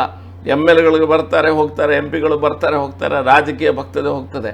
ಆದರೆ ನೀವು ನಿರಂತರವಾಗಿ ಹಿಂದೂ ಧರ್ಮದ ಮೇಲೆ ಬಾಯಿ ಬಂದಂಗೆ ಮಾತಾಡಿದರೆ ನಾವೇ ತಡ್ಕೊಳ್ಬೇಕು. ತಡ್ಕೊಳ್ಳೋ ಪ್ರಶ್ನೆ ಇಲ್ಲ. ಓಕೆ, ಸೊ ಒಂದರ್ಥದಲ್ಲಿ ತಾವು ಹೇಳುವಂಥದ್ದು ಸಿಸ್ಟರ್ ಪ್ರಭಾ ಅವರ ಮಿಸ್ಟೇಕ್ಸ್ ಇದೆ ಅನ್ನುವಂಥದ್ದು. ಅದ್ರ ಜೊತೆಗೆ ಕಾಂಗ್ರೆಸ್ ಅವರು ಹೇಳುವಂಥದ್ದು ಇದೆಲ್ಲವೂ ಕೂಡ 3 ತಿಂಗಳ ಹಿಂದೆನೆ ಪ್ರೀ ಪ್ಲಾನೆಡ್ ಆಗಿ ಮಾಡಿರುವಂಥದ್ದು. ಸೊ ಕರಾವಳಿಯ ಶಾಸಕರು ಮತ್ತು ನಾಯಕರು ಸೇರಿಕೊಂಡು ಈ ಗಲಭೆಯನ್ನು ಎಬ್ಬಿಸಬೇಕು ಅಥವಾ ಆಡಿಯೋವನ್ನು ರಿಲೀಸ್ ಮಾಡಬೇಕು ಅನ್ನುವಂಥದ್ದು ಪೇರೆಂಟ್ಸ್ ಕವಿತಾ ಅವರಿಂದ. ನೋಡಿ, ಈ 3 ತಿಂಗಳ ಹಿಂದೆ ಇದೆಂತ ಕಾನ್ಸ್ಪಿರಸಿ ಥಿಯರಿ ಅಂತ ಹೇಳ್ತಾರಲ್ಲ, ಅವರು ಆ ಇಶ್ಯೂ ಪ್ರಭಾ ಟೀಚರ್ನ ಅವ್ರು ಇದು ಮಾಡಿದ್ರು, ಸಸ್ಪೆಂಡ್ ಮಾಡಿದ್ರು. ಸಸ್ಪೆಂಡ್ ಅಲ್ಲ, ರಸ್ಟಿಕೇಟ್ ಮಾಡಿದ್ರು, ಕಾಲೇಜಿಂದ ತೆಗೆದ್ರು, ಪೇಪರಿಂದ ಇದರಲ್ಲಿ ಡಾಕ್ಯುಮೆಂಟಲ್ಲಿ ಆ ಸಿಸ್ಟರನ್ನು ಕೆಲಸದಿಂದ ತೆಗೆದ್ರು. ಸಸ್ಪೆಂಡ್ ಮಾಡಿದಲ್ಲ, ಕೆಲಸದಿಂದ ತೆಗೆದ್ರು. ಯಾಕೆ ತೆಗೆದ್ರು? 3 ತಿಂಗಳ ಹಿಂದೆ ಇವರು ಸ್ಕೀಮ್ ಮಾಡಿದ್ದಾರೆ. ಇದು ಮತ್ತೆ ಶಿ ಇಸ್ ಎ ರಿಪೀಟ್ ಆಫೆಂಡರ್ ಮಾಡ್ತಾರೆ. ಶಾಸಕರ ಒತ್ತಡದ ಮೇರೆಗೆ ನಾವು ಆ ಕ್ರಮವನ್ನು ಮಾಡಬೇಕಾಯ್ತು ಅಂತ ಹೇಳಿ ಶಾಲಾ ಆಡಳಿತ ಮಂಡಳಿ ಈಗ ಯಾಕೆ ಪುನಃ ವಾಪಸ್ ತಗೊಂಡಿದ್ದವರು? ಆಗ ಒತ್ತಡ ಮಾಡಿದ್ರೆ ಪುನಃ ಯಾಕೆ ವಾಪಸ್ ತಗೊಂಡ್ರು? ಅದೆಲ್ಲ ಸುಮ್ಮನೆ, ಅದು ರಾಜಕೀಯ ಕತೆ. ಅವ್ರಿಗೆ ಗೊತ್ತಿದೆ. And she is the repeat offender. ಒಂದು ಸಾರಿ ಅಲ್ಲ, ಒಂದು ಸ್ಟೂಡೆಂಟ್ಸ್ ಹೇಳಿದ್ದಲ್ಲ. ಈಗ ಒಂದು ಮಗು ಹೇಳಿದ್ರೆ ಆಯ್ತಪ್ಪ. ಆ ಶಾಲೆ ಎಷ್ಟೋ ಜನ ಮಕ್ಕಳು ಅದೇ ವಿಷಯನ ಹೇಳ್ತಾ ಇದ್ದಾರೆ. Pass out of the students ಅದೇ ವಿಷಯನ ಹೇಳ್ತಾ ಇದ್ದಾರೆ. ಎಲ್ಲರೂ ಅದೇ ವಿಷಯನ ಹೇಳ್ತಾ ಇದ್ದಾರೆ, ಹಳೆ ವಿದ್ಯಾರ್ಥಿಗಳು. ಹಾಗಾದರೆ ಇದು ಪೊಲಿಟಿಕ್ಸ್ ತಂದದ್ದು ಅಲ್ಲಿನ ಮ್ಯಾನೇಜ್ಮೆಂಟ್ ಇರುವಂಥ XMLCಗಳು ಮತ್ತು ಕೆಲವರು ಸೋತ MLAಗಳು ಅಲ್ಲೆಲ್ಲ ಹೋಗಿ ಎಂಥ ಸತ್ಯ ಶೋಧನೆಯನ್ನೆಲ್ಲ ಮಾಡಿ ಕೇಸ್ ಹಾಕಿದ್ರು. ಕೇಸ್ ಹಾಕ್ಲಿಕ್ಕೆ ತೊಂದರೆ ಇಲ್ಲ, ಕೇಸಿದ ಪ್ರಶ್ನೆ ಅಲ್ಲ ಇದು. FIR ಹಾಕಿದ್ರೆ FIR ಹಾಕ್ತಾರೆ, ಏನಾಗ್ತದೆ, ದೊಡ್ಡ ಮಹಾ ವಿಷಯನಿಲ್ಲ. ನಾವು ಆ ವಿಷಯವನ್ನು ಅಧಿವೇಶನದಲ್ಲಿ ಯಾಕೆ ತೆಗೆದು ಅಂತ ಹೇಳಿದರೆ, ನಾವು ಇಲ್ಲದಿದ್ದರೂ ಸಹ ಹೆಸರು ಫಿಕ್ಸ್ ಮಾಡ್ತಾರೆ ಅಂತ ಹೇಳಿದರೆ, ಅಂದರೆ ಹೋಲ್ ಪೊಲಿಟಿಕಲ್ ಸಿಸ್ಟಮನ್ನು ಅಥವಾ ಅಡ್ಮಿನಿಸ್ಟ್ರೇಟಿವ್ ಸಿಸ್ಟಮನ್ನು ಇವರು ಮ್ಯಾನಿಪುಲೇಟ್ ಮಾಡಲಿಕ್ಕೆ ರೆಡಿ ಇದ್ದಾರೆ ಅನ್ನುವಂಥ ಭಾವನೆ ಜನರಿಗೆ ಗೊತ್ತಾಗಬೇಕು. ಇವರ ಮನಸ್ಥಿತಿ ಜನರಿಗೂ. FIR ನಮ್ಮ ಮೇಲೆ ಹಾಕಿದ್ರೆ ಏನಾಗ್ತದೆ? ಮರ್ಡ್ರಲ್ಲ, ಏನೋ ಒಂದು ಓಟ್ ಕೂರಿಸಿ ನಾವು ಹೋಗ್ಲಿಕ್ಕೆ ರೆಡಿ ಇದ್ದೇವೆ, ಅದು ಬೇರೆ ಪ್ರಶ್ನೆ. FIR ಇದೆಲ್ಲ ಬೇರೆ ಪ್ರಶ್ನೆ. ಅದು ಮ್ಯಾನಿಪುಲೇಷನ್ ಮಾಡ್ಲಿಕ್ಕೆ ರೆಡಿ ಇದ್ದಾರಲ್ಲ ಇವರು, ಅದನ್ನು ಜನರಿಗೆ ತೋರಿಸ್ಬೇಕು. ಹೋಮ್ ಮಿನಿಸ್ಟರ್ ಕಕ್ಕಬಿಕ್ಕಿ ಅದ್ರ ಒಳಗೆ ಕೂತ್ಕೊಂಡು ಅವ್ರಿಗೆ ಗೊತ್ತಿತ್ತು ನಾನು ಎಲ್ಲಿದ್ದೆ, ನೀವು ಹೇಗಾದ್ರೆ ಏನು ವಿಷಯ ಅಂತ ಕೇಳಿದೆ. ಇಲ್ಲ, ನೀವು ಸೋಷಿಯಲ್ ಮೀಡಿಯಾದಲ್ಲಿ ಏನೋ ಹಾಕಿದ್ರಿ ಅಂತ, ಅದಕ್ಕೋಸ್ಕರ ನಿಮ್ಮ ಮೇಲೆ ಕೇಸ್ ಹಾಕಿದ್ದು. ನೀವು ಸ್ಪಾಟಲ್ಲಿ ಇಲ್ಲ ಅಂತ ಗೊತ್ತು, ಅದು ನೀವು ಸೋಷಿಯಲ್ ಮೀಡಿಯಾದಲ್ಲಿ ಏನು ಹಾಕಿದ್ದೀರಿ, ಅದಕ್ಕೋಸ್ಕರ ಏನು ಹಾಕಿದ್ದೆ ಸೋಷಿಯಲ್ ಮೀಡಿಯಾದಲ್ಲಿ ಅಂತ ಕೇಳಿದಾಗ ಓದಿದ್ರು. ನನ್ನ ಸದನದಲ್ಲಿ ನನ್ನ ಸೋಷಿಯಲ್ ಮೀಡಿಯಾ ಪೋಸ್ಟನ್ನು ಓದಿದ್ರು. ಹಿಂದೂ ವಿರೋಧಿ ಕ್ರಿಶ್ಚಿಯನ್ ಶಾಲೆಗಳಿಗೆ ತಮ್ಮ ಮಕ್ಕಳನ್ನ ಕಳಿಸಬಾರ್ದು, ಕಲಿಸಿದ ಮುಂಚೆ ಯೋಚನೆ ಮಾಡಬೇಕನ್ನುವಂಥ ನನ್ನ ಸ್ಟೇಟ್ಮೆಂಟ್ ಅವರು ಓದಿದ್ರು. ಎಲ್ಲರೂ ಕೇಳಿದ್ರು ತಪ್ಪೇನಿದೆ, ಹಿಂದೂ ವಿರೋಧಿ ನೀತಿ ಇರುವಂಥ ಶಾಲೆ ಕಾಲೇಜಿಗೆ ಕಳಿಸ್ಬೇಡಿ ಅಂದ್ರೆ ತಪ್ಪೇನಿದೆ, ಅದಕ್ಕೋಸ್ಕರ FIR ಹಾಕಿದ್ದಂತ ಹೇಳಿದರು. ತೊಂದರೆ ಇಲ್ಲ, ಅಟ್ಲೀಸ್ಟ್ ಅದನ್ನು FIR ಅಲ್ಲಾದರೂ ಮೆನ್ಷನ್ ಮಾಡಿ ಅಲ್ಲ, ನೀವು FIR ಅಲ್ಲಿ ಮೆನ್ಷನ್ ಮಾಡಿ, ಇದಕ್ಕೋಸ್ಕರ ಭರತ್ ಶೆಟ್ಟರ್ ಮೇಲೆ ಕೇಸ್ ಆಗಿದೆ ಆದರೂ ಆಗ್ತದೆ. ಇದು ನನಗೆ FIR ಇದು ಪ್ರಶ್ನೆ, ನಮಗೆ ಟೆನ್ಷನೇ ಇಲ್ಲ. FIR ಅನ್ನು ನಾವು ಯಾಕೆ ಅಧಿವೇಶನದಲ್ಲಿ ಮೆನ್ಷನ್ ಮಾಡಿದ ಅಂತ ಹೇಳಿದ್ರೆ ಮ್ಯಾನಿಪುಲೇಷನ್ ಎಷ್ಟು ಮಾಡ್ತಾರಂತ ತೋರಿಸ್ಲಿಕ್ಕೆ, ಅದು ಬೇರೆನೇ ವಿಷಯ. ಇಶ್ಯೂ ಏನು, ಟೀಚರ್ ಹೇಳಿದ್ದು ಇದೆಲ್ಲ ಇಶ್ಯೂ ಪೊಲಿಟಿಕ್ಸ್ ತಂದರು, 3 ತಿಂಗಳ ಹಿಂದೆ ಕಾನ್ಸ್ಪಿರಸಿ ಆಗಿದೆ, ರಾಜಕೀಯ ತಂದರು, ಎಲೆಕ್ಷನ್ ತಂದರು. ಆ ಪಾಯಿಂಟನ್ನು ಯಾರು ತರ್ತಾ ಇಲ್ಲ. ಆ ಮಗುವಿಗೆ ಆ ಟೀಚರು ಆ ಶಾಲೆಯಲ್ಲಿ ಯಾಕೆ ಆ ವಿಷಯವನ್ನು ಬಿತ್ತುತ್ತಿದ್ದಾರೆ, ಯಾಕೆ ಆ ರೀತಿಯ ಮಾತುಗಳನ್ನು ಆಡ್ತಿದ್ದಾರೆ ಎಂಬುದನ್ನು ಮಾತಾಡ್ತಾ ಇಲ್ಲ. ನಾನು ನನ್ನ ಫೇಸ್ಬುಕ್ ಪೋಸ್ಟು, ಇನ್ಸ್ಟಾಗ್ರಾಮ್ ಪೋಸ್ಟಲ್ಲಿ ನೋಡ್ತಾ ಇದ್ದೆ, ಕೆಲವು ವರ್ಗದ ಕೆಲವು ಮತಕ್ಕೆ ಸಂಬಂಧಪಟ್ಟಂಥವ್ರು ಒಟ್ಟಾರೆ ಸ್ಟೇಟ್ಮೆಂಟ್ ಕೊಡ್ತಾ ಇದ್ದಾರೆ, ಅಲ್ಲಿ ಅದು ಹಾಗೆ ಅದು ಹೀಗೆ ಅಂತ. ಈ ಪಾಯಿಂಟ್ ಬಗ್ಗೆ ಒಂದೇ ಒಂದು ವ್ಯಕ್ತಿ ಮಾತಾಡ್ತಾ ಇಲ್ಲ. ಓಕೆ, ಸೊ ಕಾಂಗ್ರೆಸ್ಸಿಂದ ಸತ್ಯಶೋಧನಾ ಸಮಿತಿ ಅಂತ ಒಂದು ಕಮಿಟಿಯನ್ನು ಮಾಡ್ತಾರೆ. ಸೊ BJPಯಿಂದಲೂ ಕೂಡ ಮಾಡ್ಬೋದಿತ್ತಲ್ಲ, ನಿಮಗೂ ಕೂಡ ಆಪ್ಷನ್ಸ್ ಇತ್ತು ಸತ್ಯವನ್ನು ತಿಳ್ಕೊಳ್ಳುವಂತಹ. ಸತ್ಯಶೋಧನಾ ಸಮಿತಿ ಕಾಂಗ್ರೆಸ್ನವರು ಮಾಡಿ ಅಂತ ಸೋತವರ ಸಂಘದ ಎಲ್ಲರೂ ಸದಸ್ಯರಿದ್ದರು, ಅವರಲ್ಲಿ ಹೋಗಿ ಕೂತರು, ಒಂದು ರೌಂಡ್ ಹೋಗಿ ಬಂದರು ಶಾಲೆಗಳಿಗೆ. ಅವ್ರೇನು ಸತ್ಯಶೋಧನೆ ಮಾಡ್ತಾರೆ? ಅವ್ರಿಗೇನು ಲೀಗಲ್ ಸ್ಟ್ಯಾಂಡಿಂಗ್ ಇದೆ? ಲೀಗಲ್ ಸ್ಟ್ಯಾಂಡಿಂಗ್ ಎಲ್ಲ ಏನೂ ಸಹ ಇಲ್ಲ. It doesn't matter. ನಮಗೆ ಸತ್ಯ ಏನೊಂದು ಗೊತ್ತುಂಟು, ಪುನಃ ಶೋಧನೆ ಮಾಡಲಿಕ್ಕೇನು. ಎಲ್ಲ ಮಕ್ಕಳು ಶಾಲೆಯ ಒಂದು ಮಗು ಆದರೂ ಸೌದು ಎಲ್ಲ ಮಕ್ಕಳು ಹೇಳ್ತಾ ಇದ್ದಾರೆ, ಶಾಲೆಯಿಂದ ಪಾಸ್ಔಟ್ ಆಫ್ ದ ಸ್ಟೂಡೆಂಟ್ಸ್ ಹೇಳ್ತಾ ಇದ್ದಾರೆ ಈ ರೀತಿಯ ವ್ಯವಸ್ಥೆ 1-2-3 ಟೀಚರ್ಗಳು ಮಾಡ್ತಾ ಇದ್ದಾರೆ ಅನ್ನುವಂಥರ ಬಗ್ಗೆ. ಆಗ ಮ್ಯಾನೇಜ್ಮೆಂಟ್ ಏನು ಮಾಡಬೇಕು? ಮ್ಯಾನೇಜ್ಮೆಂಟ್ ಅವ್ರ ಮೇಲೆ ಆ್ಯಕ್ಷನ್ ತೆಗಿಬೇಕು. ಶಾಲೆ ಒಳಗಡೆ, ಅದಕ್ಕೆ ನಾನು ಕ್ಲಿಯರ್ ಕಟ್ಟಾಗಿ ಹೇಳ್ತಾ ಇದ್ದೇನೆ, ಶಾಲೆ ಒಳಗಡೆ ಮತ, ಧರ್ಮ, ರಾಜಕೀಯ ಇದನ್ನು ಟೀಚರ್ಸ್ಗಳು ಮಾಡಬಾರ್ದು ಮಕ್ಕಳೊಟ್ಟಿಗೆ. ಅವರಷ್ಟಿಗೆ ಅವ್ರಿಗೆ ಏನು ಕಲಿಸ್ಲಿಕ್ಕೆ ಉಂಟು ಅದನ್ನು ಕಲಿಸ್ಲೇಬೇಕು. You get out of that place, that's it, over. ನೀವು ಇಲ್ಲಿ ಬೇಡದೆಲ್ಲ ಕೂತ್ಕೊಂಡು ನಿಮ್ಮದು ಧರ್ಮ ಸರಿ ಇಲ್ಲ, ನಿಮ್ಮದು ಮತ ಸರಿ ಇಲ್ಲ, ನಿಮ್ಮದು ಬೊಟ್ಟು ಸರಿ ಇಲ್ಲ, ನಿನ್ಗೂ ಅದೆಲ್ಲ ಯಾಕೆ ಸಣ್ಣ ಮಕ್ಕಳ ಮನಸ್ಸಲ್ಲಿ? ಓಕೆ, ಸೊ ತಮ್ಮ FIR ಆದಂಥ ಸಂದರ್ಭದಲ್ಲಿ ತಮ್ಮ ದೂರು ಕೂಡ ಇತ್ತು. ನನ್ನ ಮೇಲೆ ಮಾತ್ರ FIR ಮಾಡಿದ್ದಾರೆ, ನಾನು ಆ ಸ್ಥಳದಲ್ಲಿ ಇಲ್ಲದಿದ್ದರೂ ಕೂಡ. ಆದರೆ ತಪ್ಪು ಮಾಡಿರುವಂಥ ಸಿಸ್ಟರ್ ಪ್ರಭಾ ಮೇಲೆ ಯಾವುದೇ ಕಾನೂನು ಕ್ರಮ ಕೈಗೊಂಡಿಲ್ಲ ಅನ್ನುವಂಥ ದೂರನ್ನು ನೀಡಿದೆ. ಆ ವಿಚಾರ ಅವತ್ತಿಗೆ ಮಾತ್ರ ಪ್ರಮುಖ ಆಗಿತ್ತಾ? ಯಾಕಂತ ಹೇಳಿದ್ರೆ ಈಗ ಆ ವಿಚಾರವಾಗಿ ಯಾವುದೇ ಸುದ್ದಿ ಇಲ್ಲ. ಅದರ ಫಾಲೋಅಪ್ ಕುರಿತಾಗಿ ಹೇಳೋದು, 11ನೇ ತಾರೀಕಿಗೆ ಪೇರೆಂಟ್ಸು ಪೊಲೀಸ್ ಸ್ಟೇಷನಲ್ಲಿ, ಸಂಬಂಧಪಟ್ಟವರು ಪೊಲೀಸ್ ಸ್ಟೇಷನಲ್ಲಿ ಕಂಪ್ಲೇಂಟ್ ಕೊಟ್ಟಿದ್ದಾರೆ. 11ಕ್ಕೆ ಕಂಪ್ಲೇಂಟ್ ಕೊಟ್ಟಿರ್ತಾರೆ ಆಲ್ರೆಡಿ. ಆಮೇಲೆ DDP ಅವರಿಗೆ ಕಂಪ್ಲೇಂಟ್ ಕೊಟ್ಟಿದ್ದು ನೆಕ್ಸ್ಟ್ ಡೇ. ಓಕೆ, ಇದೆಲ್ಲ ಆಯಿತು, ಸೀನ್ ಆಯಿತು. 12ನೇ ತಾರೀಕಿಗೆ ಬಹುಶಃ ಆ ಇವೆಂಟ್ ಆಗಿದೆ. ನಾವು DDP ಅವ್ರ ಆಫೀಸಿಗೆ ಹೋಗಿ ಕಂಪ್ಲೇಂಟ್ ಕೊಟ್ಟಿದ್ದು. ಆಮೇಲೆ ಜರೋಸ ಶಾಲೆಯಲ್ಲಿ ಮಕ್ಕಳು ಜೈ ಶ್ರೀರಾಮ್ ಎಲ್ಲರೂ ಸಹ ಘೋಷಣೆ ಕೂಗಿದ್ದು 12ಕ್ಕೆ. 14ಕ್ಕೆ ನಮ್ಮ ಮೇಲೆ ಕೇಸ್ ಹಾಕಿದ್ದಾರೆ. 14ಕ್ಕೆ ನಮ್ಮ ಮೇಲೆ FIR ಹಾಕಿದ್ದಾರೆ. ಸುಳ್ಳು ಸರಿ ಎಲ್ಲ ಬಿಟ್ಬಿಡಿ, ಕೇಸ್ ಹಾಕಿದ್ದಾರೆ, ತೊಂದರೆ ಇಲ್ಲ. 11ಕ್ಕೆ ಪೇರೆಂಟ್ಸ್ ಕೊಟ್ಟ ಕೇಸ್ ಮೇಲೆ ಇವರು FIR ಹಾಕಲಿಲ್ಲ. 11ಕ್ಕೆ ಪೇರೆಂಟ್ಸು ಟೀಚರ್ ಮೇಲೆ ಕಂಪ್ಲೇಂಟ್ ಕೊಟ್ಟಿದ್ದಾರೆ, FIR ಹಾಕಲಿಲ್ಲ. 14ಕ್ಕೆ ಇವರು 2 ಕಾರ್ಪೊರೇಟರ್ಸು, 2 MLA ಮತ್ತು 1 ವಿಶ್ವ ಹಿಂದೂ ಪರಿಷತ್ನ ನಾಯಕರ ಮೇಲೆ ಇವರು ಕೇಸ್ FIR ರಿಜಿಸ್ಟರ್ ಮಾಡ್ತಾರೆ. ಅದು ಮ್ಯಾನ್ಯುಪ್ಯುಲೇಟೆಡ್ FIR ಅನ್ನು ರಿಜಿಸ್ಟರ್ ಮಾಡ್ತಾರೆ. ಆಬ್ವಿಯಸ್ಲಿ ನಾವು ಸದನದಲ್ಲಿ ಮಾತಾಡೋದು ಯಾಕೆ? ಸದನದಲ್ಲಿ ನಾವು ಇವರ ಸರ್ಕಾರದಿಂದ ಯಾವುದೇ ನ್ಯಾಯವನ್ನು ಬಯಸುವುದಿಲ್ಲ, ಅವ್ರ ಹತ್ರ ನ್ಯಾಯ ಕೊಡುವಂಥ ತಾಕತ್ತು ಇಲ್ಲ. ಎಲ್ಲರೂ ಮ್ಯಾನಿಪುಲೇಷನ್ ಮಾಡ್ತಾ ಇದ್ದಾರೆ. ಜನರಿಗೆ ಗೊತ್ತಾಗಬೇಕು ವಿಷಯ ಏನಂತ, ಜನರಿಗೆ ಗೊತ್ತಾಗಬೇಕು.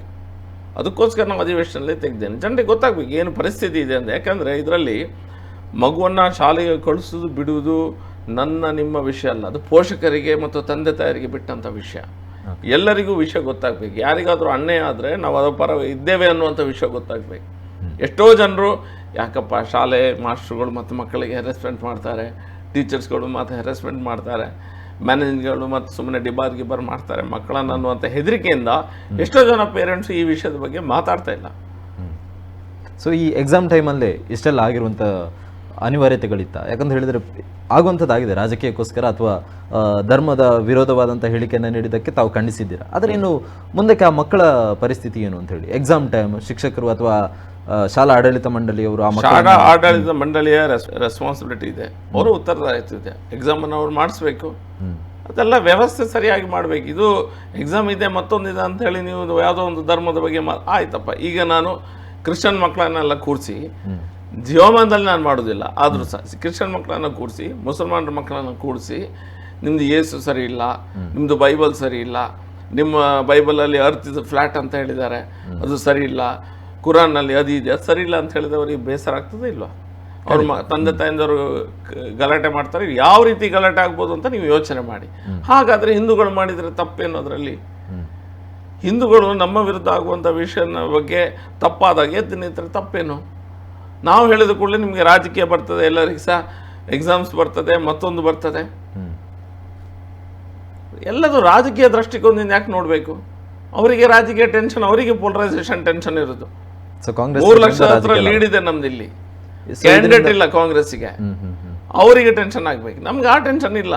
ನಾವು ಇದು ಪ್ಯೂರ್ ಆಗಿ ಹಿಂದುತ್ವದ ವಿಷಯ, ಹಿಂದೂಗಳ ಮೇಲೆ ಸವಾರಿ ಮಾಡುವಂಥ ಪ್ರಯತ್ನ ಆಗಿದೆ, ಅದರ ವಿರುದ್ಧ ನಿಂತಿದ್ದೇವೆ. ಸೊ ತಮಗೆ ಹಿಂದುತ್ವ ಅನ್ನುವಂಥದ್ದೇ ಮುಖ್ಯ. ಹಾಗಾದರೆ ಹಿಂದುತ್ವ ಅನ್ನೋದು ಅತಿ ಮುಖ್ಯ. ಯಾಕಂತ ಹೇಳಿದ್ರೆ ಶಾಂತಿ ಸುವ್ಯವಸ್ಥೆ ಇದ್ರೆ ಮಾತ್ರ ಅಭಿವೃದ್ಧಿ ಆಗ್ಲಿಕ್ಕೆ ಸಾಧ್ಯ.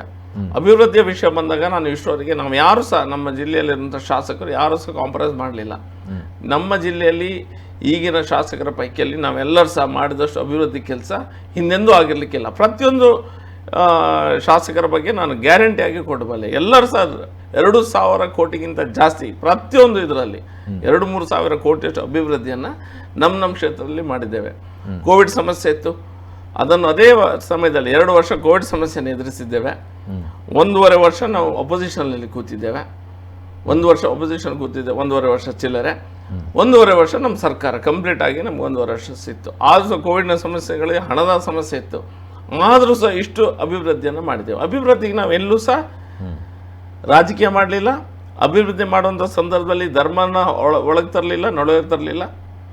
ಅಭಿವೃದ್ಧಿನ ಮಾಡೇ ಬಿಟ್ಟಿದ್ದೇವೆ, ಎಲ್ಲ ಕಡೆ ಅಭಿವೃದ್ಧಿ ಮಾಡಿದ್ದೇವೆ. ಹಿಂದುತ್ವ ವಿಷಯ ಬಂದಾಗ ಕಾಂಪ್ರಮೈಸು ಮಾಡಲಿಲ್ಲ. ಓಕೆ. ಸೊ ಕಾಂಗ್ರೆಸ್ ನಾಯಕರ ಕೆಲವೊಂದು ಹೇಳಿಕೆ ಇದೆ. ಕರಾವಳಿಯಲ್ಲಿ ಗಮನಿಸಿದರೆ 2% ಅಷ್ಟು ಮಾತ್ರ ಕ್ರಿಶ್ಚಿಯನ್ ಶಾಲೆಗಳಿದೆ, ಕಾನ್ವೆಂಟ್ ಸ್ಕೂಲ್ಗಳಿದೆ. ಅದರಿಂದಲೇ ಹಲವು ವಿದ್ಯಾರ್ಥಿಗಳು ಅಥವಾ ಉನ್ನತ ದರ್ಜೆಯಲ್ಲಿ ಕಾಣಿಸಿಕೊಳ್ತಾ ಇರುವವರು ಅದೇ ಶಿಕ್ಷಣ ಸಂಸ್ಥೆಯಿಂದ ಕಲಿತು ಬಂದಿರುವವರು. ಸೊ ಅವರನ್ನು ಅಂದರೆ ಗುಬ್ಬಿ ಮೇಲೆ ಬ್ರಹ್ಮಾಸ್ತ್ರ ಅನ್ನೋ ಥರ 2% ಇರುವವರ ಮೇಲೆ ದಾಳಿ ಮಾಡುವಂಥದ್ದು ಈಗ ಹಿಂದುತ್ವದ ಅಜೆಂಡಾ ಆಗಿ ಹೋಗಿದೆ. ಯಾರ ಮೇಲೂ ದಾಳಿ ಮಾಡಲಿಲ್ಲ, ಇದು ಕ್ರಿಶ್ಚಿಯನ್ ಮೇಲೆ ದಾಳಿ ಅಂತ ಯಾಕೆ ತಿಳ್ಕೊಳ್ಬೇಕು? ಇದು ಹಿಂದುತ್ವದ ವಿರುದ್ಧ, ಹಿಂದೂ ಸಂಸ್ಕೃತಿ ವಿರುದ್ಧ, ಹಿಂದೂ ಮನಸ್ಥಿತಿಯ ವಿರುದ್ಧ ಯಾರಿದ್ದಾರೆ ಅವರ ವಿರುದ್ಧ ಅವ್ರು ಮಾಡಿದ ತಪ್ಪನ್ನು ಎತ್ತಿ ತೋರಿಸುವಂಥ ಕೆಲಸ ಮಾಡಿದ್ದಾರೆ. ಗುಬ್ಬಚ್ಚಿ ಮೇಲೆ ಬ್ರಹ್ಮಾಸ್ತ್ರನ ಮತ್ತು FIR ಆಗಿದ್ದು ನಮ್ಮವರ ಮೇಲೆ, ಯಾರಿಗೂ ಅಟ್ಯಾಕ್ ಮಾಡಲಿಲ್ಲ.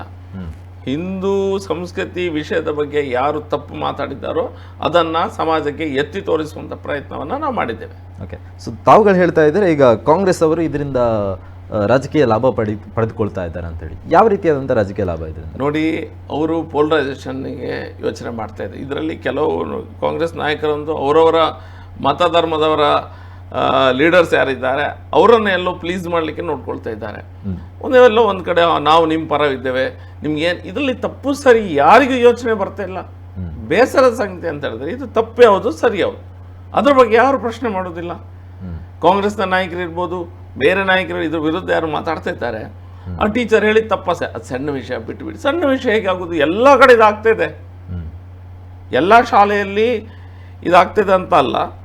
ಕೆಲವು ಶಾಲೆಗಳಲ್ಲಿ, ಹೆಚ್ಚಿನ ಕೆಲವು ಶಾಲೆಗಳಲ್ಲಿ ನಮ್ಮ ಜಿಲ್ಲೆಯಲ್ಲಿ ಕೆಲವು ಟೀಚರ್ಸು ಈ ರೀತಿ ಮಾತಾಡ್ತಾರೆ. ಈಗ ಕ್ರಿಶ್ಚಿಯನ್ ಶಾಲೆಗಳಲ್ಲಿ ಕೆಟ್ಟದ ಅಂತ ಹೇಳಿದ್ರೆ ನನಗೆ ಒಪ್ಪುವುದಿಲ್ಲ. ಎಷ್ಟೋ ಒಳ್ಳೊಳ್ಳೆ ಕ್ರಿಶ್ಚಿಯನ್ ಸ್ಕೂಲ್ಸೇ ಇದೆ, ಎಷ್ಟೋ ಜನರು ಅದರಲ್ಲಿ ಪಾಸ್ಔಟ್ ಆಗಿ ಬಂದಿದ್ದಾರೆ. ಆದರೆ ಮೆಂಟಲಿ ವೀಕ್ ಇರುವಂಥ ಒಬ್ಬ ವಿದ್ಯಾರ್ಥಿ ಇದ್ದರೆ ಅವನಿಗೆ ಅದರಿಂದ ಮಾನಸಿಕವಾಗಿ ಘಾಸಿ ಆಗ್ತದೆ. ಅದಕ್ಕೋಸ್ಕರ ನಾನು ಲಾವಣ್ಯನ ಎಕ್ಸಾಂಪಲ್ ಕೊಟ್ಟಿದ್ದು. ಲಾವಣ್ಯ ಸುಸೈಡ್ ಮಾಡಿಕೊಂಡ್ಳು, ಸಣ್ಣ ಹುಡುಗಿ. ಓಣಂ ರಜೆ ಕೊಡಲಿಲ್ಲ ಅವಳಿಗೆ, ಹಾಸ್ಟೆಲಲ್ಲಿದ್ದರು, ಬದಿಯಲ್ಲಿ ಒಂದು ಹಾಸ್ಟೆಲಲ್ಲಿದ್ದರು, ಅವರದ್ದು ಹಾಸ್ಟೆಲಲ್ಲಿ. ಅವಳಿಗೆ ಕನ್ವರ್ಷನ್ ಅದು ಇದು ಅಂತ ಇದ್ದದ್ದೇ ಅವರದ್ದೆಲ್ಲ, ಸ್ವಲ್ಪ ತಾದಾರಾಟ ಕೆಲಸ ಮಾಡ್ತಾಯಿದ್ರು. ಅವಳಿಗೆ ಓಣಮಿಗೆ ರಜೆ ಕೊಡಲಿಲ್ಲ, ಅವಳ ಹತ್ರ ಅಲ್ಲೇ ಕೆಲಸ ಮಾಡಿಸಿದ್ರು.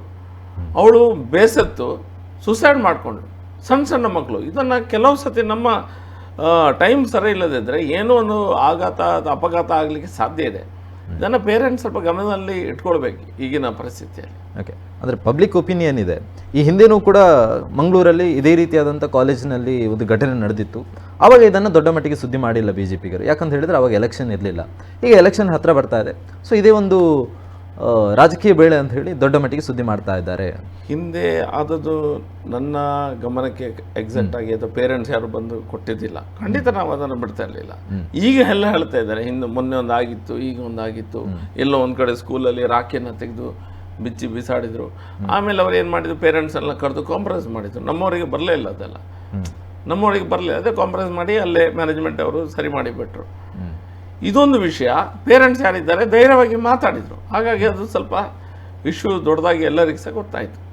ಗೊತ್ತಾಗೋದು ಒಳ್ಳೇದೇ ಕೆಲವು ಸರಿ, ಯಾಕಂತ ಹೇಳಿದ್ರೆ ನಾವು ಇದರ ಬಗ್ಗೆ ಅಲರ್ಟ್ ಆಗಿರ್ಬೇಕು. ಇದನ್ನು we can't brush it under the floor every time ಇಂದಾದಾಗ ಏನಾಗಲಿಲ್ಲಪ್ಪ ಸಣ್ಣ ವಿಷಯ ಅಂತ ಹೇಳಿದ್ರೆ ಒಂದು ಸತಿ ಅಲರ್ಟ್ ಆಗಬೇಕು ಎಲ್ಲರೂ ಸಹ.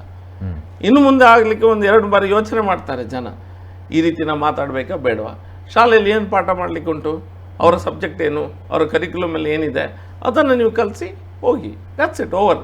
ನನಗೂ ಸಮಸ್ಯೆ ಇಲ್ಲ, ನಿಮಗೂ ಸಮಸ್ಯೆ ಇಲ್ಲ, ಮಕ್ಕಳಿಗೂ ಸಮಸ್ಯೆ ಇಲ್ಲ. ಓಕೆ. ಸೊ ಭರತ್ ಶೆಟ್ಟಿ ಅವರು ಖಾಲಿ ಜೊರೈಸೋ ವಿಷಯ ಮಾತಾಡ್ತಾರೆ ಅಂತ ಅಂದ್ಕೊಂಡ್ರೆ ಓಕೆ, ಆ ವಿಚಾರವಾಗಿ ಮಾತಾಡ್ಬೋದಿತ್ತು. ಆದರೆ ಇದೇ ಸಂದರ್ಭದಲ್ಲಿ ಮದರಾಸದಲ್ಲಿ ಕಲಿಸುವಂಥ ಪಠ್ಯ ಪುಸ್ತಕದ ವಿವರವನ್ನು ಕೂಡ ಬಹಿರಂಗಪಡಿಸಬೇಕು ಅನ್ನುವಂಥ ಒತ್ತಾಯವನ್ನು ಮಾಡ್ತಾ ಇದ್ದಾರೆ. ಯಾಕೆ ಒಂದೊಂದು ಧರ್ಮವನ್ನು ಕೆದಕ್ತಾ ಹೋಗ್ತಾ ಇದ್ದೀರಾ ಅಂತೇಳಿ? ನೋಡಿ, ಇದನ್ನು ನನಗೊಬ್ಬರು ಜರ್ನಲಿಸ್ಟು, ಟಿ ವಿ ಜರ್ನಲಿಸ್ಟು ಈ ಪ್ರಶ್ನೆಯನ್ನು ಕೇಳಿದರು, ಮದ್ರಾಸದ ಶಿಕ್ಷಣದ ಬಗ್ಗೆ ನಿಮ್ಮ ಏನು ಒಪಿನಿಯನ್ ಏನಂತ. ನನ್ನ ಆ್ಯಸ್ ಅ ಟೀಚರ್ ನನ್ನ ಒಪಿನಿಯನ್ ಏನಂತ ಹೇಳಿದರೆ, ಯಾವುದೇ ಶಾಲೆಯಲ್ಲಿ ಅಂಡರ್ ಏಜ್ ಮಕ್ಕಳನ್ನು ನಾವೆಲ್ಲಿ ಕಳಿಸ್ತೇವೆ, ಬಿಲೋ 18 ಸಣ್ಣ ಮಕ್ಕಳು, ಶಾಲೆ ಮಕ್ಕಳು ಎಲ್ಲ ಇದ್ದಾರೆ, ಸಣ್ಣ ಮಕ್ಕಳನ್ನು ಯಾವುದಾದ್ರೂ ಶಾಲೆಗೆ ಯಾವುದೇ ರೀತಿಯ ಟ್ರೈನಿಂಗ್ಗೆ ಕಳಿಸುವಾಗ ಅದು ಅದರ ಮೇಲೆ ಸರ್ಕಾರದ ಫಂಡಿಂಗ್ ಏನಾದರೂ ಇದ್ದರೆ, ಫಂಡಿಂಗ್ ಇದ್ದರೆ ಜಾಸ್ತಿ ನಾವು ಆಲೋಚನೆ ಮಾಡಬೇಕು. ಯಾಕಂದರೆ ಟ್ಯಾಕ್ಸ್ ಪೇಯರ್ಸ್ ಮನಿ ಅಲ್ಲಿ ಹೋಗ್ತಾ ಇದೆ, ಒಂದು ಜಾತಿಯವರ ದುಡ್ಡು ಅಲ್ಲ, ನಮ್ಮೆಲ್ಲರ ಟ್ಯಾಕ್ಸ್ ಪೇಯರ್ಸ್ ಮನಿ ಹೋಗ್ತದೆ. ಆ ಮಕ್ಕಳನ್ನು ಕಳಿಸುವಂಥ ಜಾಗದಲ್ಲಿ ಆ ಮಕ್ಕಳಿಗೆ ಯಾವ ರೀತಿಯ ವಿದ್ಯಾಭ್ಯಾಸ ಏನನ್ನು ಕಲಿಸ್ತಾರೆ, ಈ ಕರಿಕ್ಯುಲಮನ್ನು ನಾವು ಪಬ್ಲಿಕ್ ನಾಲೆಜಿಗೆ ತರಬೇಕು. ಗುಟ್ಟಲ್ಲಿ ಕಲಿಸ್ಲಿಕ್ಕೆ ಏನಿದೆ, ಏನಿಲ್ಲಲ್ಲ. ಯಾಕಂತ ಹೇಳಿದ್ರೆ, ನಾನು ನನ್ನ ಕೆಲವರು ಮುಸಲ್ಮಾನರ ಮಿತ್ರ ಗುರ್ತಾ ಇರುವಂಥ ಪರಿಚಯ ಹತ್ರ ಕೇಳಿದಾಗ, ಈ ನಮ್ಮಲ್ಲಿ ಅಂತಲ್ಲ ಬೇರೆ ಬೇರೆ ಕಡೆಗಳಲ್ಲಿ ಈ ಅಪ್ ನಾರ್ತಿಂದ ಕೆಲವು ಟೀಚರ್ಸ್ ಬರ್ತಾರೆ ಮದ್ರಸದಲ್ಲಿ ಕಲಿಸ್ಲಿಕ್ಕೆ. ಬಂದಾಗ ಅಲ್ಲಿಯ ವಾತಾವರಣನ ಸ್ವಲ್ಪ ಬೇರೆದಲ್ಲ, ಸ್ವಲ್ಪ ಬೇಡದನ್ನು ಕಲಿಸ್ತಾರೆ. ಮತ್ತು ಇಂಟರ್ನ್ಯಾಷನಲಿ ನೀವು ನೋಡಿದಾಗ ಕೆಲವು ಮದ್ರಸಗಳಲ್ಲಿ ಸ್ವಲ್ಪ ಈ ಭಯೋತ್ಪಾದಕ ರೀತಿಯ ವ್ಯವಸ್ಥೆಗಳಿಗೆ ಅಥವಾ ಮೂಲಭೂತವಾದಿ ಫೆನಾಟಿಸಮ್ಗೆ ಜಾಸ್ತಿ ಸಪೋರ್ಟನ್ನು ಕೊಡುವಂಥ ಟೀಚಿಂಗ್ಸ ಕೆಲವು ಕಡೆ ಆಗ್ತಾಯಿದೆ. ಸೊ ಗೌರ್ಮೆಂಟು ಮದ್ರಾಸ ಗೌರ್ಮೆಂಟಿಂದ ಒಂದು ಪಾರ್ಟ್ ಆಗಿ ಇರುವಂಥ ಸಂದರ್ಭದಲ್ಲಿ ಇದ್ದರೆ ಖಂಡಿತ ನಾವು ಅದರ ಕರಿಕ್ಯುಲಮ್ ಬಗ್ಗೆ ಪಬ್ಲಿಕ್ಕಿನ ಗಮನಕ್ಕೆ ತರಲೇಬೇಕು. ಒಂದು ವೇಳೆ ಗೌರ್ಮೆಂಟಿನ ಯಾವುದೇ ಫಂಡ್ ಅದಕ್ಕೆ ಬರೋದಿಲ್ಲ ಅಂತ ಆದರೂ ಸಹ ಪೇರೆಂಟ್ಸು ತಮ್ಮ ಮಕ್ಕಳು ಸಣ್ಣ ಮಕ್ಕಳನ್ನು ಕಳಿಸ್ತಾರೆ. ಅಲ್ಲಿ ಕೆಲವು ಅಟ್ರಾಸಿಟೀಸ್ ಅದು ಇದೆಲ್ಲ ಪೇಪರಲ್ಲಿ ಬರ್ತಾ ಇರ್ತದೆ. ಅಟ್ರಾಸಿಟಿ ಆದಗಳು ಆ ಸಮಾಜದವ್ರಿಗೆ ನೋಡಬೇಕಂತಿಲ್ಲ, ಅದು ಎಲ್ಲರ ಉತ್ತರದಾಯಿತು. ಒಂದು ಮಗುವಿಗೆ ಒಂದು ಸಮಸ್ಯೆ ಆದರೆ ಎಲ್ಲರ ಉತ್ತರದಾಯಿತು ಇರ್ತದೆ. So the curriculum should be made public. ಅಲ್ಲಿ ಏನು ಕಲಿಸ್ತಾ ಇದ್ದಾರೆ ಅದನ್ನು ಪಬ್ಲಿಕ್ಕಿಗೆ ಗೊತ್ತಾಗಬೇಕು, ಎಟ್ಲಿ ಪೇರೆಂಟ್ಸಿಗೆ ಕರೆಕ್ಟಾಗಿ ಗೊತ್ತಿರಬೇಕು ಅನ್ನುವಂಥದ್ದು ನನ್ನ ಒಪಿನಿಯನನ್ನು ನಾನು ಹೇಳಿದ್ದೆ ಆ ಟೈಮಲ್ಲಿ. ಈ ಸ್ಕೂಲ್ ವಿಚಾರವಾಗಿ ನೋಡೋದಾದರೆ ಭರತ್ ಶೆಟ್ಟಿ ಅವರು ಈ ಹಿಂದಿನಿಂದಲೂ ಕೂಡ ಹೇಳ್ತಾ ಬಂದಿರುವಂಥದ್ದು ಮತಾಂತರ ವಿಚಾರ ಕರಾವಳಿಯಲ್ಲಿ ಪ್ರಮುಖವಾಗಿರುವಂಥದ್ದು. ಈ ವಿಚಾರದಲ್ಲೂ ಕೂಡ ಏನಾದರೂ ಅದೇ ಸುದ್ದಿಗಳು ಅಥವಾ ಅಂಶಗಳು ಏನಾದರೂ ಗಮನಿಸ್ತಾ ಇದೆಯಾ ತಮಗೆ? 100%. ಯಾಕಂತ ಹೇಳಿದ್ರೆ, ನೀವು ಯಾಕೆ ಒಂದು ಸಣ್ಣ ಮಗುವಿನ ಹತ್ರ ಅವನ ಮತ ಸರಿ ಇಲ್ಲ, ಅವನ ಧರ್ಮ ಸರಿ ಇಲ್ಲ ಅನ್ನುವಂಥ ಮಾತನ್ನು ಯಾಕೆ ಆಡ್ತೀರಿ? ಎಲ್ಲೋ ಒಂದು ರೀತಿಯ ಬದಲಾವಣೆ ತರಲಿಕ್ಕೆ ಆ ಮಗುವಿನ ಮನಸ್ಸಿನಲ್ಲಿ. ಬದಲಾವಣೆ ಮೂಲಕ ಏನಾಗ್ತದೆ, ಆ ಮಗುವಿಗೆ ನನ್ನ ಧರ್ಮ ಸರಿ ಇಲ್ಲ, ಟೀಚರ್ ಹೇಳುವ ಧರ್ಮ ಸರಿ ಇದೆ ಅನ್ನುವಂಥದ್ದು ಆಗ್ತದೆ. ಟೀಚರ್ ಅನ್ನುವಂಥದ್ದು ಆದಾಗ ಎಲ್ಲೋ ಒಂದು ಕಡೆಗೆ ಕನ್ವರ್ಷನಿಗೆ ಅದೊಂದು ಎಂಥದ್ದು ಎಲಿಜಿಬಲ್ ಕ್ಯಾಂಡಿಡೇಟ್ ಆಗ್ತದೆ. ಆ ಮಗು ಕನ್ವರ್ಷನ್ ಮಾಡಲಿಕ್ಕೆ ಮುಂದೆ ಯಾರಿಗದು ಎಲಿಜಿಬಲ್ ಕ್ಯಾಂಡಿಡೇಟ್ ಆಗ್ತದೆ. ಯಾಕಂತ ಹೇಳಿದ್ರೆ ಮಗುವಿಗೆ ಸಣ್ಣದಿಂದಲೇ ಒಂದು ಸರಿ ಮನಸ್ಥಿತಿ ಬೂಡಿ ಬರ್ತವೆ, ನಂದು ಧರ್ಮ ಸರಿ ಇಲ್ಲ, ನನ್ನ ನಂಬಿಕೆ ಸರಿ ಇಲ್ಲ, ಟೀಚರ್ ಹೇಳ್ತಾ ಇದ್ದಾರೆ. ಟೀಚರ್ ಬಗ್ಗೆ ಮಕ್ಕಳಿಗೆ ಅಪಾರವಾದ ಗೌರವ ಇರ್ತದೆ. You are misusing that. Okay. So ಶಾಲೆಗೆ ಈ ರೀತಿಯಾದಂತಹ ಹೇಳಿಕೆಗಳನ್ನು ನೀಡುವಂಥದ್ದು ಮತ್ತು ಶಾಲೆಗೆ ಪ್ರವೇಶವನ್ನು ಮಾಡಿ ಹೋರಾಟವನ್ನು ನಡೆಸುವಂಥದ್ದು ಮಕ್ಕಳ ಕಾಯ್ದೆ ಉಲ್ಲಂಘನೆ ಅಂತ ಅನಿಸೋದಿಲ್ಲ? ಶಾಲೆಗೆ ಪ್ರವೇಶ ಮಾಡಿ ಯಾರೂ ಹೋರಾಟ ಮಾಡಲಿಲ್ಲ. ಶಾಲೆಗೆ ಪ್ರವೇಶ ಮಾಡಿದ್ದು ಅಲ್ಲಿನ ಶಾಸಕರು ಅವರ ಏರಿಯಾದಲ್ಲಿರುವಂಥ ಶಾಲೆಗೆ ಹೋಗಿದ್ದಾರೆ. ಅವರು ಹೋಗಿ ಏನಾಗ್ತಾಯಿದೆ ಅಂತ ನೋಡಲಿಕ್ಕೆ ಶಾಸಕರು ಹೋಗಿದ್ದಾರೆ. ಹೋಗುವಂಥ ಸಂದರ್ಭದಲ್ಲಿ ಟೀಚರ್ನ ಕಂಪ್ಲೇಂಟ್ ಇದೆ, ಎಲ್ಲ ಕಡೆ ಕಂಪ್ಲೇಂಟ್ ಆಗಿದೆ, ಎಲ್ಲ ಮಕ್ಕಳು ಸಹ ಹೇಳ್ತಾ ಇದ್ದಾರೆ ಈ ರೀತಿ ಟೀಚರ್ ಮಾತಾಡ್ತಾರೆ ಅನ್ನೋದನ್ನು. ಟೀಚರ್ ಎಕ್ಸ್ಪ್ಲನೇಷನ್ ಕೊಡಲಿ, ನೀವು ಟೀಚರನ್ನು ತೆಗೆದು ಇದು ಮಾಡಿ ಅಂತ ಹೇಳಿದ್ರು. ಏನು ಇನ್ವೆಸ್ಟಿಗೇಷನ್ ಇದ್ದದ್ದೇ ಕರೆಕ್ಟ್ ಆದ ವಿಷಯ. ಮಕ್ಕಳು ಆಬ್ವಿಯಸ್ಲಿ ಹೊರಗೆ ಬಂದಾಗ ಘೋಷಣೆಗಳನ್ನು ಕೂಗಿದ್ರು. ಯಾಕಂದರೆ ಅವರು ಟೀಚರನ್ನು ಆವಾಗಲೇ ಕೆಲಸದಿಂದ ತೆಗೆದ್ರು, ಘೋಷಣೆಯನ್ನು ಕೂಗಿದ್ರು. ಓಕೆ. ಈಗ ಸ್ಕೂಲಿಗೆ ಸತ್ಯಶೋಧನಾ ಸಮಿತಿ ಅಂತ ಹೇಳಿ ಕಾಂಗ್ರೆಸ್ನ ನಾಯಕರು ಭೇಟಿ ನೀಡ್ತಾರೆ, ಅಂದರೆ BJP ನಾಯಕರಿಗೆ ಭೇಟಿ ನೀಡೋದಕ್ಕೆಲ್ಲ ಅವಕಾಶಗಳಿಲ್ವಾ ಅಂತ ಹೇಳಿ? ನೋಡಿ, ಶಾಸಕರಲ್ಲಿ ಹೋಗಿದ್ದಾರೆ. ಸುಮ್ಮನೆ ನಾವು ರಾಜಕೀಯವನ್ನು ಅಲ್ಲಿ ತಗೊಂಡು ಹೋಗುವಂಥ ಅವಶ್ಯಕತೆ ಖಂಡಿತ ಇಲ್ಲ. ಕಾಂಗ್ರೆಸ್ನವರು ಶಾಲೆ ಒಳಗೆ ಏನೋ ಒಂದು ಶೋಧರಿಸಿದ ಸಮಿತಿ ಅಂತ ಮಾಡಿ ಅವರೇ ಎಲ್ಲ 3-4 ಜನ ಹೋಗಿ ಪೊಲಿಟಿಷಿಯನ್ಸು ಹೋಗಿ ಅವರಿಗೆ ಅಲ್ಲಿ ಸ್ಟ್ಯಾಂಡಿಂಗ್ ಇಲ್ಲ, ಇಲೆಕ್ಟೆಡ್ ರೆಪ್ರೆಸೆಂಟೇಟಿವ್ಸು ಅಲ್ಲ, ಯಾರೂ ಅಲ್ಲ, ಒಂದು ಪಕ್ಷದ ಒಂದು ಟೀಮ್ ಹೋಗಿದೆ. ರಾಜಕೀಯ ಮಾಡಿದ್ದು ಯಾರಿಗಾದ್ರೆ ಪೊಲಿಟಿಷಿಯನ್ಸ್ ಹೋಗಿದ್ದು ಅವರು. ವೇದವ್ಯಾಸರು ಚುನಾಯಿತ ಜನಪ್ರತಿನಿಧಿ, ಅವ್ರು ಹೋಗಿದ್ದಾರೆ ಅಲ್ಲಿ ಸಮಸ್ಯೆ ಏನಂತ ನೋಡಲಿಕ್ಕೆ. ಇದೆಲ್ಲ ಪೊಲಿಟಿಕಲ್ ಕಲ್ಲರ್ ಬಂದದ್ದು ಯಾವಾಗ? 12ನೇ ತಾರೀಕಿಗೆ ಆ ಟೀಚರನ್ನು ಕೆಲಸದಿಂದ ತೆಗೆದಿದ್ದಾರೆ ಮ್ಯಾನೇಜ್ಮೆಂಟ್ ಅವರು. ನಂತರ ತಿಳಿಯಾಯಿತು, 13ಕ್ಕೆ ಎಲ್ಲರೂ ಸಹ ಸರಿ ಇತ್ತು, ಪ್ರಾಬ್ಲಮ್ ಇಲ್ಲ. ಪುನಃ ಇವರು ಕಾಂಗ್ರೆಸ್ನವರ ಟೀಮ್ ಹೋದ್ರು. ಅಲ್ಲಿ ಕಾಂಗ್ರೆಸ್ನವರ ಟೀಮ್ ಹೋಗಿ ಸತ್ಯಶೋಧನ ಏನಂತ ಹೇಳ್ಕೊಂಡು ಹೋಗಿ ನಂತರ ಪುನಃ ಇಡೀ ರಿವರ್ಸ್ ಮಾಡಿದ್ರು. ಪುನಃ ಒಂದು FIR ಲಾಂಚ್ ಆಗ್ತದೆ ನಮ್ಮ ಮೇಲೆ, ನಮ್ಮೆಲ್ಲರ ಮೇಲೆ FIR ಲಾಂಚ್ ಮಾಡ್ತಾರೆ. FIR ಲಾಂಚ್ ಮಾಡಿದ್ದು ಯಾರ ಹೆಸರಲ್ಲಿ? ಆ ವ್ಯಕ್ತಿ ex-MLCಯ ಆಪ್ತರ ಮಗ. ಗೊತ್ತಿದೆ ಎಲ್ಲರಿಗೆ ಸಹ. ಶಾಲೆಗೂ ಆ ವ್ಯಕ್ತಿಗೂ ಸಂಬಂಧ ಇಲ್ಲ, ಅಲ್ಲ ಹತ್ತಿರದಲ್ಲಿರುವ ವ್ಯಕ್ತಿ ಅಂತ ಯಾರು ಹೇಳ್ತಾರೆ. ಆ ವ್ಯಕ್ತಿ ex-MLCಯ ಆಪ್ತನ ಮಗ. ಆ ವ್ಯಕ್ತಿ ಹೆಸರಲ್ಲಿ ಕೇಸ್ ಹಾಕ್ಸ್ತಾರೆ, ಫಿಕ್ಸ್ ಮಾಡ್ತಾರೆ. ಇಲ್ಲದಿದ್ದವರ ಹೆಸರು ಇದೆಲ್ಲ ಹಾಕ್ತಾರೆ, FIR ಹಾಕ್ತಾರೆ. ಈಗ ಪೊಲಿಟಿಕ್ಸ್ ಮಾಡಿದ್ಯಾರು? ತಿಳಿಯಾಗಿತ್ತಲ್ಲ, 12ನೇ ತಾರೀಕಿಗೆ ಸಮಸ್ಯೆ ಪರಿಹಾರವಾಗಿತ್ತು, 13ಕ್ಕೆ ಸಮಸ್ಯೆನೇ ಇರಲಿಲ್ಲ, 14ಕ್ಕೆ ಇವರು ಪುನಃ ಅದನ್ನು ಕೆದಕಲಿಕ್ಕೆ ಯಾರು ಹೋಗಿದ್ದು? ಹಾಗಾದ್ರೆ ಪೊಲಿಟಿಕ್ಸ್ ಮಾಡಿದ್ದು ಯಾರು? ಅಂದ್ರೆ ಕಾಂಗ್ರೆಸ್ನವರು. ನಿಮ್ಮ ಮಾತಿನ ಅರ್ಥ, ಯಾವಾಗ ಅವರು ಶಾಲೆಗೆ ಭೇಟಿ ನೀಡ್ತಾರೆ ಸತ್ಯಶೋಧನಾ ಸಮಿತಿ, ಆ ನಂತರ ತಮ್ಮ ಮೇಲೆ FIR ದಾಖಲಾಗುತ್ತೆ, ಅಲ್ಲಿಂದ ಸ್ಟಾರ್ಟ್ ಮಾಡಿದ್ರು. ಸೊ ಇದೆಲ್ಲದರ ಹಿಂದೆ ಇರುವಂತಹ ಒಂದು ಷಡ್ಯಂತ್ರ ಸತ್ಯಶೋಧನಾ ಸಮಿತಿ ಅಂತ ಹೇಳ್ತಾರೆ. ಅವರದ್ದೇ ಮಿಸ್ಟೇಕ್, ಕಾಂಗ್ರೆಸ್ನವ್ರದ್ದೇ ಮಿಸ್ಟೇಕ್. ಸತ್ಯಶೋಧನಾ ಸಮಿತಿಲಿ ಯಾರೆಲ್ಲ ಹೋಗಿದ್ದಾರೆ ನಂಗೆ ಗೊತ್ತಿಲ್ಲ, ಕಾಂಗ್ರೆಸ್ನವ್ರದ್ದೇ ಮಿಸ್ಟೇಕ್. ಯಾಕಂದ್ರೆ ಇವನ್ ಮ್ಯಾನೇಜ್ಮೆಂಟ್ ಹಸ್ ಎಗ್ರೀಡ್, ನಮ್ಮ ಟೀಚರಿಂದ ಮಿಸ್ಟೇಕ್ ಆಗಿದೆ, ನಮ್ಮ ಟೀಚರಿಂದ ಕೆಲಸದಿಂದ ತೆಗಿತೇವೆ ಅಂತ ತೆಗೆದಿದ್ದಾರೆ. ದೇವ್ ಎಗ್ರೀಡ್. 13ಕ್ಕೆ ಸಮಸ್ಯೆ ಇರಲಿಲ್ಲ, 14ಕ್ಕೆ ಪುನಃ ಇವರು ಹೋಗಿ ಅದನ್ನು ಪುನಃ ಕೆದಕುವಂಥ ಪ್ರಯತ್ನ ಮಾಡಿ ರಾಜಕೀಯ ಕಲ್ಲರನ್ನು ಕೊಟ್ಟರು. ಅಡ್ಮಿನಿಸ್ಟ್ರೇಷನ್ ಪವರನ್ನು ಯೂಸ್ ಮಾಡಿ ಅವರ ಸರ್ಕಾರ ಇದೆ ಅನ್ನುವಂಥ ಒಂದೇ ಕಾರಣಕ್ಕೆ ಪೊಲೀಸರ ಹತ್ರ ಸುಳ್ಳು ಕೇಸ್ ಹಾಕಿಸಿದ್ರು. ಇದೆಲ್ಲ ಮಾಡಿದ್ರು, ಫಿಕ್ಸಿಂಗ್ ಮಾಡಿದ್ರು. ಟೀಚರ್ ಮೇಲೆ ಕೇಸ್ ಹಾಕಿತ್ತು, ಅದು ಹಾಕಲಿಲ್ಲ. ರಾಜಕೀಯ ಮಾಡಿದ್ದವರು. ಶಾಲೆ ಒಳಗೆ ನಾನ್ ಪಬ್ಲಿಕ್ ರೆಪ್ರೆಸೆಂಟೇಟಿವ್ ಅಲ್ಲದಂಥವ್ರು ಹೋಗಿದ್ದು ರಾಜಕೀಯ ವ್ಯಕ್ತಿಗಳು ಕಾಂಗ್ರೆಸ್ನವರು. BJPಯಿಂದ ಟೀಮ್ ಹೋಗಲಿಲ್ಲ. ನಮ್ಗೆ ರಾಜಕೀಯ ಒಳ ತೊಗೊಂಡು ಹೋಗಬೇಕಂತ ಅವಶ್ಯಕತೆ ಇಲ್ಲ. ತಪ್ಪಿನ ವಿರುದ್ಧ ನಾವು ಧ್ವನಿ ಎತ್ತಿದ್ದೇವೆ ಅಷ್ಟೇ. ಸತ್ಯಶೋಧನಾ ಸಮಿತಿಯವರು ಕೂಡ ಹೇಳ್ತಾರೆ, ಬೆಳಿಗ್ಗೆ 10ವರೆಗೆ ಅಧಿಕಾರಿಗಳು ಶಾಲೆಗೆ ಬಂದು ತನಿಖೆ ನಡೆಸ್ತಾ ಇದ್ರು. ಇದೇ ಸಂದರ್ಭದಲ್ಲಿ ಶಾಸಕರು 12ವರೆಯ ನಂತರ ಶಾಲೆಗೆ ಭೇಟಿ ನೀಡಿ ಶಾಲೆಯ ಗೇಟಿನ ಹೊರಗಡೆ ಈ ವಿವಾದವನ್ನು ಎಬ್ಬಿಸ್ತಾರೆ. ಅಂದ್ರೆ ಅಲ್ಲಿ ತನಿಖೆ ಆಗ್ತಾ ಇತ್ತು, ಆ ಸಂದರ್ಭ ಗೊತ್ತಿದ್ರು ಕೂಡ ಮತ್ತೆ ಇದನ್ನು ಕೆದಕುವಂಥ ಪ್ರಯತ್ನವನ್ನು ಮಾಡಿದ್ರು ಅಂತ ಹೇಳಿ. ನೋಡಿ, ತನಿಖೆ ಆಗ್ತಿರೋಂಥ ಸಂದರ್ಭದಲ್ಲಿ ನಾವು DDPR ಹತ್ರ ಒಂದು ನಮ್ಮ ಡಿಮ್ಯಾಂಡನ್ನು ಇಟ್ಟಿದ್ದೇವೆ. ಏನಂತ ಹೇಳಿದ್ರೆ, ಈ ತನಿಖೆ ಆಗೋದು ಎಲ್ಲರೂ ನ್ಯೂಟ್ರಲ್ ಪ್ಲೇಸಲ್ಲಿ ಆಗಬೇಕು ಅನ್ನುವಂಥದ್ದು.